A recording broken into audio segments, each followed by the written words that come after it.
Hello friends, welcome ਹੈ ਤੁਹਾਡਾ ਸਾਡੇ YouTube ਚੈਨਲ ਗੁਰੀਸ ਲਰਨਿੰਗ ਹੱਬ ਦੇ ਉੱਪਰ।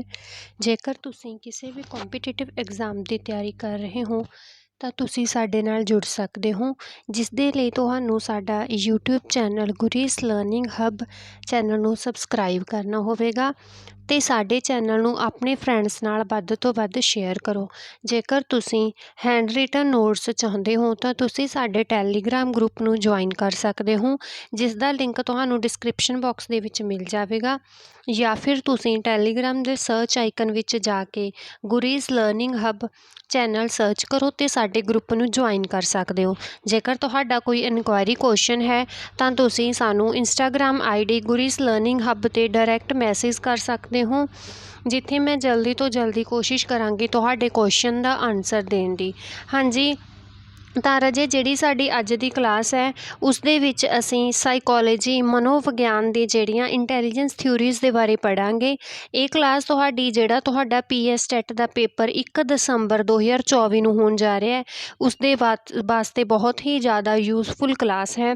ਚਾਹੇ ਤੁਸੀਂ ਪੇਪਰ ਫਸਟ ਦੇਣਾ ETT ਵਾਲੇ ਬੱਚਿਆਂ ਨੇ, ਚਾਹੇ ਤੁਸੀਂ ਪੇਪਰ ਸੈਕਿੰਡ ਦੇਣਾ ਗਾ, ਕਿਉਂਕਿ ਦੇਖੋ ਰਾਜੇ, ਜਿਹੜਾ CTET ਦਾ ਪੇਪਰ ਹੁੰਦਾ ਉਸ ਦੇ ਵਿੱਚ ਤੁਹਾਡੇ ਅਲੱਗ-ਅਲੱਗ ਟਾਈਪਸ ਦੀਆਂ ਥਿਊਰੀਜ਼ ਆਉਂਦੀਆਂ ਨੇ, ਜਿਵੇਂ ਕਿ ਇੰਟੈਲੀਜੈਂਸ ਥਿਊਰੀਜ਼ ਹੋ ਗਿਆ, ਲਰਨਿੰਗ ਥਿਊਰੀਜ਼ ਹੋ ਗਿਆ, ਡਿਵੈਲਪਮੈਂਟਲ ਥਿਊਰੀਜ਼ ਹੋ ਗਿਆ, ਮੋਟੀਵੇਸ਼ਨਲ ਥਿਊਰੀਜ਼ ਹੋ ਗਿਆ। ਤਾਂ ਦੇਖੋ ਇਹਨਾਂ ਦਾ ਕੀ ਹੁੰਦਾ, ਸਿਲੇਬਸ ਕੀ ਹੁੰਦਾ, ਬਿਲਕੁਲ ਸੇਮ ਹੁੰਦਾ। ਜਿਹੜਾ ਸਾਈਕੋਲੋਜੀ ਮਨੋਵਿਗਿਆਨ CDP ਤੁਹਾਡਾ ਸਬਜੈਕਟ ਹੈ ਉਸ ਦਾ ਸਿਲੇਬਸ ਮੋਸਟ ਆਫ ਸੇਮ ਹੁੰਦਾ ਗਾ, ਬਟ ਕੀ ਹੁੰਦਾ ਬਸ ਥੋੜ੍ਹਾ ਜਿਹਾ ਡਿਫਰੈਂਸ ਹੁੰਦਾ ਗਾ ਲੈਵਲ ਦੇ ਅਕੋਰਡਿੰਗ। ਥੋੜ੍ਹਾ ਜਿਹਾ ਕਈ ਵਾਰ ਹੁੰਦਾ ਕਿਸੇ ਪੇਪਰ ਦੇ ਵਿੱਚ ਜਿਹੜਾ ਕੁਐਸਚਨਸ ਦਾ ਲੈਵਲ ਹੁੰਦਾ ਗਾ ਉਹ ਮੀਡੀਅਮ ਹੁੰਦਾ, ਕਿਸੇ ਦੇ ਵਿੱਚ ਜ਼ਿਆਦਾ ਡਿਫੀਕਲਟ ਹੁੰਦਾ, ਕਿਸੇ ਦੇ ਵਿੱਚ ਬਹੁਤ ਈਜ਼ੀ ਵੀ ਹੁੰਦਾ।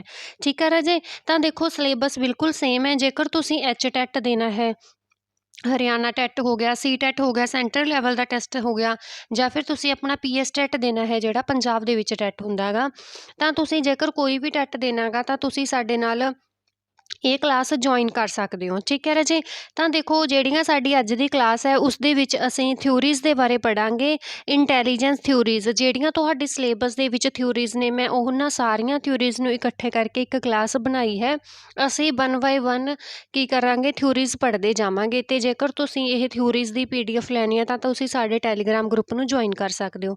ਤਾਂ ਚਲੋ ਰਾਜੇ, ਅਸੀਂ ਆਪਣੀ ਅੱਜ ਦੀ ਕਲਾਸ ਹੈ ਜਿਹੜੀ ਸਟਾਰਟ ਕਰਦੇ ਹਾਂ, ਜਿਸ ਦੇ ਵਿੱਚ ਦੇਖੋ ਸਾਡਾ ਅੱਜ ਦਾ ਜਿਹੜਾ ਫਸਟ ਕੀ ਹੈਗਾ ਥਿਊਰੀ ਹੈਗੀ। ਤਾਂ ਦੇਖੋ ਇੰਟੈਲੀਜੈਂਸ ਥਿਊਰੀਜ਼ ਦੇ ਵਿੱਚ ਜਿਹੜੀ ਫਸਟ ਤੁਹਾਡੇ ਸਿਲੇਬਸ ਦੇ ਵਿੱਚ ਥਿਊਰੀ ਹੈਗੀ ਹੈ, ਇਹ ਹੈਗੀ ਆ ਜਰਨਲ ਇੰਟੈਲੀਜੈਂਸ ਨਾਮ ਦੀ ਥਿਊਰੀ।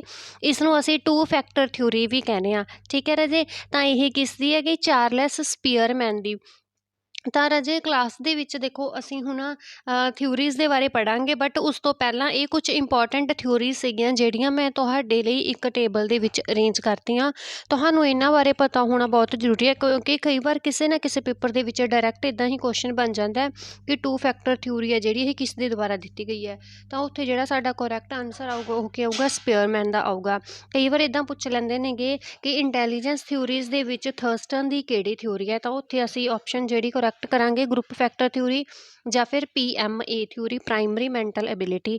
ਇੱਦਾਂ ਦੇ ਕੁਐਸਚਨ ਬਣ ਜਾਂਦੇ ਹੁੰਦੇ ਨੇ। ਤਾਂ ਦੇਖੋ ਰਾਜੇ, ਜਿਹੜੀ ਫਸਟ ਤੁਸੀਂ ਯਾਦ ਰੱਖਣਾ ਸਾਡੇ ਇੰਟੈਲੀਜੈਂਸ ਥਿਊਰੀਜ਼ ਦੇ ਵਿੱਚ ਸਿਲੇਬਸ ਦੇ ਵਿੱਚ ਜਿਹੜੀ ਜਰਨਲ ਇੰਟੈਲੀਜੈਂਸ ਦੀ ਥਿਊਰੀ ਹੈ ਇਹ ਸਪੀਅਰਮੈਨ ਦੇ ਦੁਆਰਾ ਦਿੱਤੀ ਗਈ ਹੈਗੀ। ਉਸ ਤੋਂ ਬਾਅਦ ਸੈਕਿੰਡ ਹੈਗੀ ਜਿਹੜੀ ਸਾਡੀ ਟ੍ਰਾਇੰਗੂਲਰ ਥਿਊਰੀ ਆਫ ਲਵ ਹੈ, ਜਿਹੜੀ ਇਹ ਸਟਰਨਬਰਗ ਨੇ ਦਿੱਤੀ ਹੈਗੀ। ਠੀਕ ਹੈ ਰਾਜੇ, ਉਸ ਤੋਂ ਬਾਅਦ ਹੈਗਾ ਜਿਹੜਾ fluid and crystal intelligence theory ਹੈ, ਇਹ ਕੈਟਲ ਐਂਡ ਹੌਰਨ ਦੁਆਰਾ ਦਿੱਤੀ ਗਈ ਹੈਗੀ। ਅਤੇ ਉਸ ਤੋਂ ਬਾਅਦ ਹੈਗਾ ਜਿਹੜਾ ਪ੍ਰਾਇਮਰੀ ਮੈਂਟਲ ਐਬਿਲਿਟੀਜ਼ ਆ, ਜਾਂ ਫਿਰ ਇਸ ਨੂੰ ਗਰੁੱਪ ਫੈਕਟਰ ਥਿਊਰੀ ਵੀ ਕਹਿੰਦੇ ਨੇ, ਇਹ ਰਾਜੇ ਥਰਸਟਨ ਦੇ ਦੁਆਰਾ ਦਿੱਤੀ ਗਈ ਹੈਗੀ।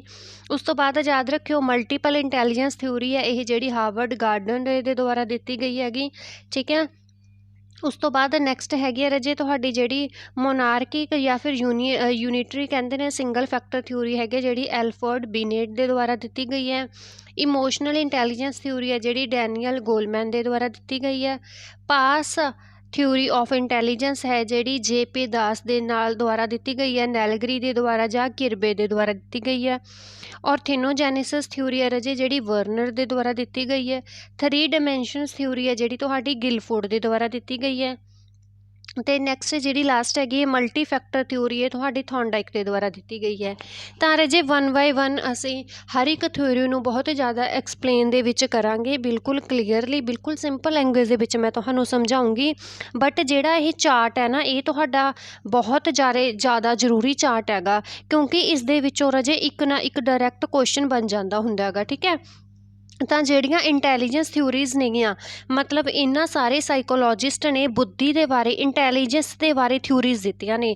ਸਾਡੀ CDP ਦੇ ਵਿੱਚ ਰਾਜੇ ਅਸੀਂ ਬਹੁਤ ਸਾਰੇ ਸਾਈਕੋਲੋਜਿਸਟ ਪੜ੍ਹਦੇ ਆਂਗੇ, ਠੀਕ ਹੈ, ਜਿੱਦਾਂ ਕਿ ਥੋਂਡਾਈਕ ਹੋ ਗਿਆ, ਪੈਵਲਵ ਹੋ ਗਿਆ, ਵਾਈਗੋਸਕੀ ਹੋ ਗਿਆ, ਜੀਨ ਪਿਆਜੇ ਹੋ ਗਿਆ, ਥਰਸਟਨ ਹੋ ਗਿਆ, ਸਪੀਅਰਮੈਨ ਹੋ ਗਿਆ, ਠੀਕ ਹੈ। ਤਾਂ ਰਾਜੇ ਇਹ ਜਿਹੜੇ ਸਾਰੇ ਸਾਈਕੋਲੋਜਿਸਟ ਨੇ, ਇਹਨਾਂ ਨੇ ਸਾਡੀ CDP ਦੇ ਵਿੱਚ, ਸਾਈਕੋਲੋਜੀ ਦੇ ਵਿੱਚ, ਸਾਈਕੋਲੋਜੀ ਮੀਨਸ ਜਦੋਂ ਅਸੀਂ ਕਿਸੇ ਦੇ ਮਾਈਂਡ ਨੂੰ, ਬਿਹੇਵੀਅਰ ਨੂੰ ਸਟੱਡੀ ਕਰਦੇ ਹਾਂ, ਪੜ੍ਹਦੇ ਹਾਂ, ਠੀਕ ਹੈ।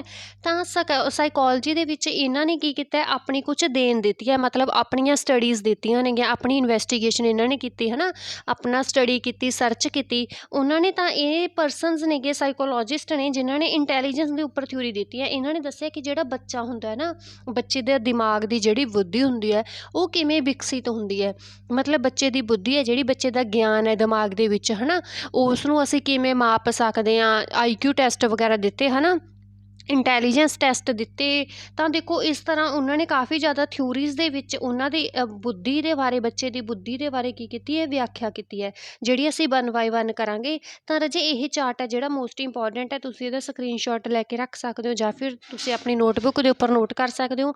ਇਸ ਦੇ ਵਿੱਚੋਂ 2 ਨੰਬਰ ਦਾ ਕੁਐਸਚਨ ਪੱਕਾ ਤੁਹਾਡਾ ਬਣੇਗਾ। ਇਹ ਪੁੱਛ ਸਕਦੇ ਨੇ, ਜਰਨਲ ਇੰਟੈਲੀਜੈਂਸ 2 ਫੈਕਟਰ ਥਿਊਰੀ ਕਿਹਦੀ ਦਿੱਤੀ ਹੈ, ਸਪੀਅਰਮੈਨ ਦੀ, ਆਨਸਰ ਕਰੈਕਟ ਹੋਊਗਾ। ਇਹ ਵੀ ਪੁੱਛ ਸਕਦੇ ਨੇ ਕਿ ਹਾਰਵਰਡ ਗਾਰਨਰ ਦੇ ਦੁਆਰਾ ਕਿਹੜੀ ਥਿਊਰੀ ਦਿੱਤੀ ਗਈ ਹੈ, ਤਾਂ ਮਲਟੀਪਲ ਇੰਟੈਲੀਜੈਂਸ, ਤੁਸੀਂ ਕਹਿਣਾ ਹੈਗਾ ਕਿ ਮਲਟੀਪਲ ਇੰਟੈਲੀਜੈਂਸ ਥਿਊਰੀ ਹੈ ਜਿਹੜੀ ਹਾਰਵਰਡ ਗਾਰਡਨਰ ਦੇ ਦੁਆਰਾ ਦਿੱਤੀ ਗਈ ਹੈ। ਤਾਂ ਦੇਖੋ ਰਾਜੇ ਬਹੁਤ ਸਾਰੇ ਬੱਚਿਆਂ ਦੇ ਕੁਐਸਚਨ ਆ ਰਹੇ ਸੀ, ਬਹੁਤ ਸਾਰੇ ਬੱਚਿਆਂ ਨੂੰ ਡਾਊਟ ਸੀਗਾ। ਉਹ ਕਹਿ ਰਹੇ ਸੀਗੇ ਕਿ ਮੈਮ ਤੁਹਾਡੇ ਨੋਟਸ ਇੰਗਲਿਸ਼ ਦੇ ਵਿੱਚ ਹੁੰਦੇ ਨੇ, ਤੁਹਾਡੀ ਸਾਰੇ ਹੈ ਨਾ ਕਲਾਸ ਇੰਗਲਿਸ਼ ਦੇ ਵਿੱਚ ਹੁੰਦੀ ਹੈ। ਤਾਂ ਰਾਜੇ ਮੈਂ ਪਹਿਲਾਂ ਵੀ ਹਰ ਇੱਕ ਕਲਾਸ ਦੇ ਵਿੱਚ ਇਹ ਗੱਲ ਕਲੀਅਰ ਕਰਦੀ ਹਾਂ, ਤਾਂ ਹੁਣ ਵੀ ਇਹ ਤੁਹਾਨੂੰ ਦੱਸਣਾ ਚਾਹੁੰਦੀ ਹਾਂ ਕਿ ਦੇਖੋ ਜਿਹੜਾ ਤੁਹਾਡੇ ਕੋਲੇ ਮਟੀਰੀਅਲ ਪਿਆ ਹੈਗਾ, ਤੁਹਾਡੇ ਕੋਲੇ ਨੋਟਸ ਪਏ ਨੇ, ਇੰਗਲਿਸ਼ ਦੇ ਵਿੱਚ ਪਏ ਨੇ, ਪੰਜਾਬੀ ਦੇ ਵਿੱਚ ਪਏ ਨੇ, ਹਿੰਦੀ ਦੇ ਵਿੱਚ, ਮੈਨੂੰ ਨਹੀਂ ਪਤਾ ਜੋ ਵੀ ਲੈਂਗੁਏਜ ਦੇ ਵਿੱਚ ਨੇ, ਜਾਂ ਤੁਹਾਡੇ ਕੋਲੇ ਕੋਈ ਬੁੱਕਸ ਨੇ, ਜਾਂ ਤੁਸੀਂ ਪੇਪਰ ਜਿਸ ਲੈਂਗੁਏਜ ਦੇ ਵਿੱਚ ਦੇਣਾ, ਇਹਨਾਂ ਸਾਰੀਆਂ ਚੀਜ਼ਾਂ ਦੇ ਨਾਲੋਂ, ਇਹਨਾਂ ਸਾਰੇ ਫੈਕਟਰਸ ਦੇ ਨਾਲੋਂ ਰਾਜੇ ਇੱਕ ਚੀਜ਼ ਮੋਸਟ ਇੰਪੋਰਟੈਂਟ ਹੈ, ਤੁਹਾਡਾ ਸਮਝ ਆਉਣਾ, ਠੀਕ ਹੈ। ਹੁਣ ਦੇਖੋ ਸਪੀਅਰਮੈਨ ਦਾ ਕੋਈ ਵੀ ਤੁਹਾਡੇ ਪੇਪਰ ਦੇ ਵਿੱਚ ਕੁਐਸਚਨ ਆ ਗਿਆ, ਮੈਂ ਬਿਲਕੁਲ ਸਿੰਪਲ ਲੈਂਗੁਏਜ ਦੇ ਵਿੱਚ ਬੋਲ ਰਹੀ ਹਾਂ, ਬਿਲਕੁਲ ਸਿੰਪਲ ਲੈਂਗੁਏਜ ਦੇ ਵਿੱਚ ਸਮਝਾ ਰਹੀ ਹਾਂ।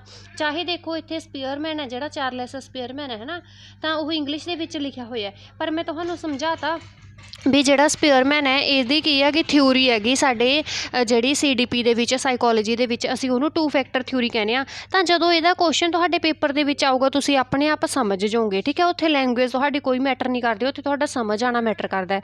ਤਾਂ ਦੇਖੋ ਜਿੰਨੇ ਬੱਚਿਆਂ ਨੂੰ ਇੰਗਲਿਸ਼ ਦੇ ਵਿੱਚ ਪ੍ਰੋਬਲਮ ਸੀ, ਮੈਂ ਉਹਨਾਂ ਦੇ ਵਿੱਚ ਪੰਜਾਬੀ ਦੇ ਲਈ ਵੀ ਟਰਾਂਸਲੇਸ਼ਨ ਲੈ ਕੇ ਆਈ ਹਾਂ। ਸਾਡੀ ਜਿਹੜੀ ਸਾਰੀ ਕਲਾਸ ਹੈਗੀ, ਸਾਰੇ ਨੋਟਸ ਨੇ, ਸਾਰੀ ਥਿਊਰੀ ਹੈਗੀ, ਇਸੇ ਅਕੋਰਡਿੰਗ ਚੱਲੂਗੀ, ਇੰਗਲਿਸ਼ ਦੇ ਨਾਲ ਵਿੱਚ ਅਤੇ ਪੰਜਾਬੀ ਦੇ ਵਿੱਚ, ਠੀਕ ਹੈ ਰਾਜੇ। ਤਾਂ ਦੇਖੋ ਜਿਹੜਾ ਹੈਗਾ ਜਰਨਲ ਬੁੱਧੀਮਾਨ ਹੈ ਜਿਹੜਾ 2 ਫੈਕਟਰ ਥਿਊਰੀ ਹੈਗਾ, ਠੀਕ ਹੈ, ਇਹ ਰਾਜੇ ਸਪੀਅਰਮੈਨ ਦੇ ਦੁਆਰਾ ਦਿੱਤੀ ਗਈ ਹੈ। ਤਾਂ ਸਪੈਲਿੰਗ ਇੱਦਾਂ ਹੀ ਆਉਣਗੇ, ਸਪੀਅਰਮੈਨ। ਜਿਹੜਾ ਪਿਆਰ ਦਾ ਤਿਕੋਣੀ ਸਿਧਾਂਤ ਹੈ ਇਹ ਸਟਰਨਬਰਗ ਦੇ ਦੁਆਰਾ ਦਿੱਤਾ ਗਿਆ ਹੈਗਾ। ਤਰਲ ਕ੍ਰਿਸਟਲਾਈਜ਼ਡ ਬੁੱਧੀ ਹੈ ਰਾਜੀ ਜਿਹੜੀ, ਇਹ ਕੈਟਲ ਤੇ ਹੌਰਨ ਦੇ ਦੁਆਰਾ ਦਿੱਤੀ ਗਈ ਹੈ। ਪ੍ਰਾਇਮਰੀ ਮਾਨਸਿਕ ਯੋਗਤਾਵਾਂ ਜਾਂ ਫਿਰ ਗਰੁੱਪ ਫੈਕਟਰ ਥਿਊਰੀ ਹੈ ਜਿਹੜੀ ਥਰਸਟਨ ਦੇ ਦੁਆਰਾ ਦਿੱਤੀ ਗਈ ਹੈ।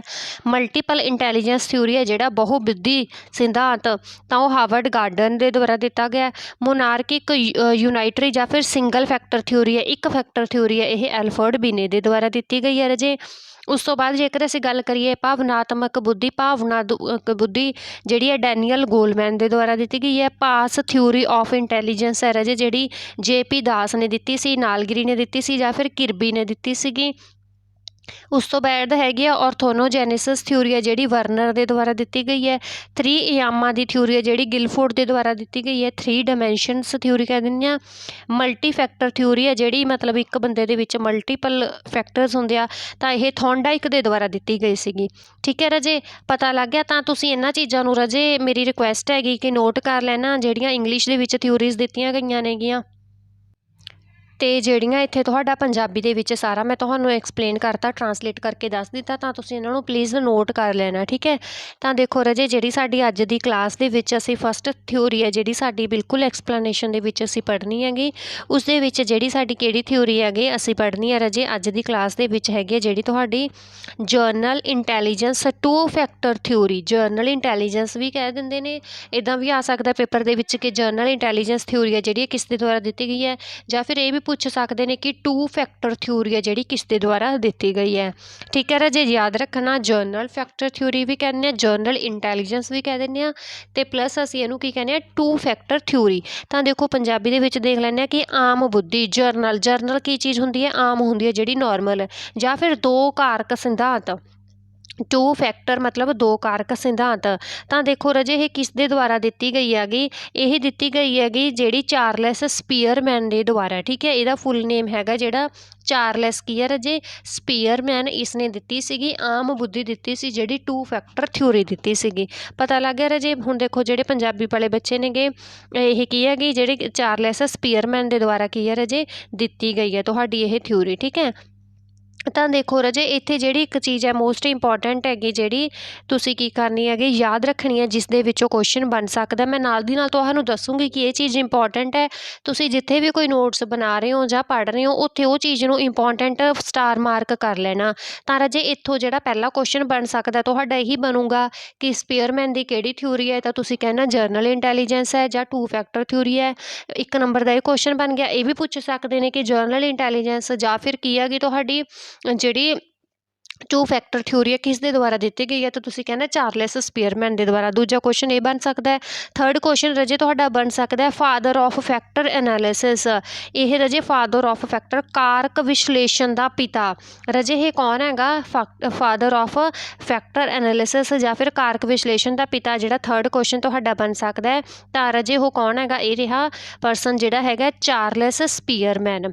ਪਤਾ ਲੱਗ ਗਿਆ ਰਾਜੇ, ਜਿਹੜਾ ਫਾਦਰ ਆਫ ਫੈਕਟਰ ਐਨਾਲਿਸਿਸ ਦਾ ਪਿਤਾ ਹੈਗਾ ਕੀ ਹੈ ਹੈਗਾ ਇਹ ਸਪੀਅਰਮੈਨ ਹੈਗਾ। ਪਤਾ ਲੱਗ ਗਿਆ ਰਾਜੇ ਤੁਹਾਨੂੰ ਕਿ ਇਹ ਸਪੀਅਰਮੈਨ ਨੂੰ ਅਸੀਂ ਕੀ ਕਹਿੰਦੇ ਆਂਗੇ? ਕਾਰਕ ਵਿਸ਼ਲੇਸ਼ਣ ਦਾ ਪਿਤਾ। ਇੱਥੇ ਕੁਐਸਚਨ ਰਾਜੇ ਪੱਕਾ ਬਣ ਸਕਦਾ, ਇਸ ਚੀਜ਼ ਨੂੰ ਤੁਸੀਂ ਸਟਾਰ ਮਾਰਕ ਕਰ ਲੈਣਾ। ਪਤਾ ਲੱਗ ਗਿਆ ਰਾਜੇ।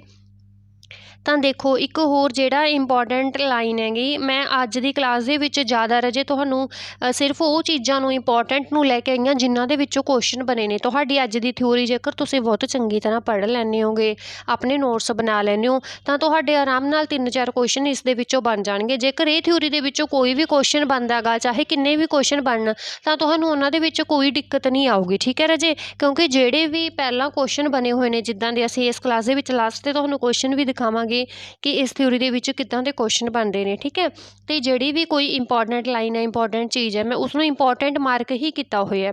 ਪਤਾ ਲੱਗ ਗਿਆ ਰਾਜੇ। ਤਾਂ ਦੇਖੋ ਇੰਪੋਰਟੈਂਟ ਨੋਟ ਤੁਸੀਂ ਕਰਨਾ ਹੈਗਾ, ਨੋਟ ਕਰਨਾ ਹੈਗਾ, ਜਿਸ ਦੇ ਵਿੱਚ ਕੀ ਕਿਹਾ ਹੈਗਾ ਕਿ 2 ਫੈਕਟਰ ਥਿਊਰੀ ਹੈਗੀ ਜਿਹੜੀ ਕਿਹਨੇ ਦਿੱਤੀ ਹੈ ਰਾਜੇ? ਚਾਰਲਸ ਸਪੀਅਰਮੈਨ ਦੇ ਦੁਆਰਾ, ਠੀਕ ਹੈ। ਮੈਂ ਤੁਹਾਨੂੰ ਵਾਰ-ਵਾਰ ਕਲਾਸ ਦੇ ਵਿੱਚ ਇੱਕੋ ਹੀ ਗੱਲ ਇਹ ਕੀ ਕਰਦੀ ਰਹਿਣੀ ਆ, ਰਿਪੀਟ ਕਰਦੀ ਰਹਿਣੀ ਆ। ਮੇਰਾ ਇਹਨੇ ਰਿਪੀਟ ਕਰਨ ਦਾ ਰਾਜੇ ਮਕਸਦ ਇਹੀ ਹੈ, ਜਿੰਨੇ ਵਾਰ ਤੁਸੀਂ ਸੁਣੋਗੇ ਉਸ ਚੀਜ਼ ਨੂੰ, ਉਹ ਤੁਹਾਡੇ ਦਿਮਾਗ ਦੇ ਵਿੱਚ ਆਪਣੇ ਆਪ ਪੱਕ ਜਾਵੇਗੀ। ਜੇਕਰ ਤੁਸੀਂ ਮੇਰੀ ਕਲਾਸ ਲਗਾਉਣ ਤੋਂ ਬਾਅਦ ਤੁਹਾਨੂੰ ਆਪਣੇ ਨੋਟਸ ਪੜ੍ਹਨ ਦੀ ਵੀ ਜ਼ਰੂਰਤ ਨਹੀਂ, ਕਿਉਂਕਿ ਤੁਸੀਂ ਜਦੋਂ 2 ਫੈਕਟਰ ਥਿਊਰੀ ਤੁਹਾਨੂੰ ਕਿਤੇ ਵੀ ਸੁਣਨ ਨੂੰ ਮਿਲੂਗਾ ਜਾਂ ਫਿਰ ਪੜ੍ਹੋਗੇ, ਤਾਂ ਤੁਹਾਡੇ ਆਪਣੇ ਆਪ ਹੀ ਇਹ ਚੀਜ਼ ਰਾਜੇ ਯਾਦ ਆ ਜਾਊਗੀ ਕਿ ਹਾਂ ਇਹ 2 ਫੈਕਟਰ ਥਿਊਰੀ ਹੈ ਜਿਹੜੀ ਚਾਰਲਸ ਸਪੀਅਰਮੈਨ ਦੀ ਹੈ। ਕਿਉਂਕਿ ਆਪਾਂ ਇੰਨੇ ਵਾਰ ਪ੍ਰਨਾਊਂਸ ਕਰਤਾ, ਤੁਹਾਡੇ ਕੰਨਾਂ ਨੂੰ ਵਾਰ-ਵਾਰ ਜਦੋਂ ਸੁਣਨਗੇ ਤਾਂ ਆਟੋਮੈਟਿਕਲੀ ਉਹ ਦਿਮਾਗ ਦੇ ਵਿੱਚ ਗੱਲ ਬਹਿ ਜਾਊਗੀ। ਤਾਂ ਰਾਜੇ ਇਹ ਥਿਊਰੀ ਜਿਹੜੀ ਅਗੇਂਸਟ ਸੀਗੀ ਯੂਨੀਫੈਕਟਰ ਥਿਊਰੀ ਦੇ। ਹੁਣ ਦੇਖੋ ਯੂਨੀਫੈਕਟਰ ਥਿਊਰੀ ਰਾਜੇ ਕਿਹਦੇ ਦੁਆਰਾ ਦਿੱਤੀ ਗਈ ਹੈ? ਐਲਫਰਡ ਬਿਨੇ ਦੇ ਦੁਆਰਾ।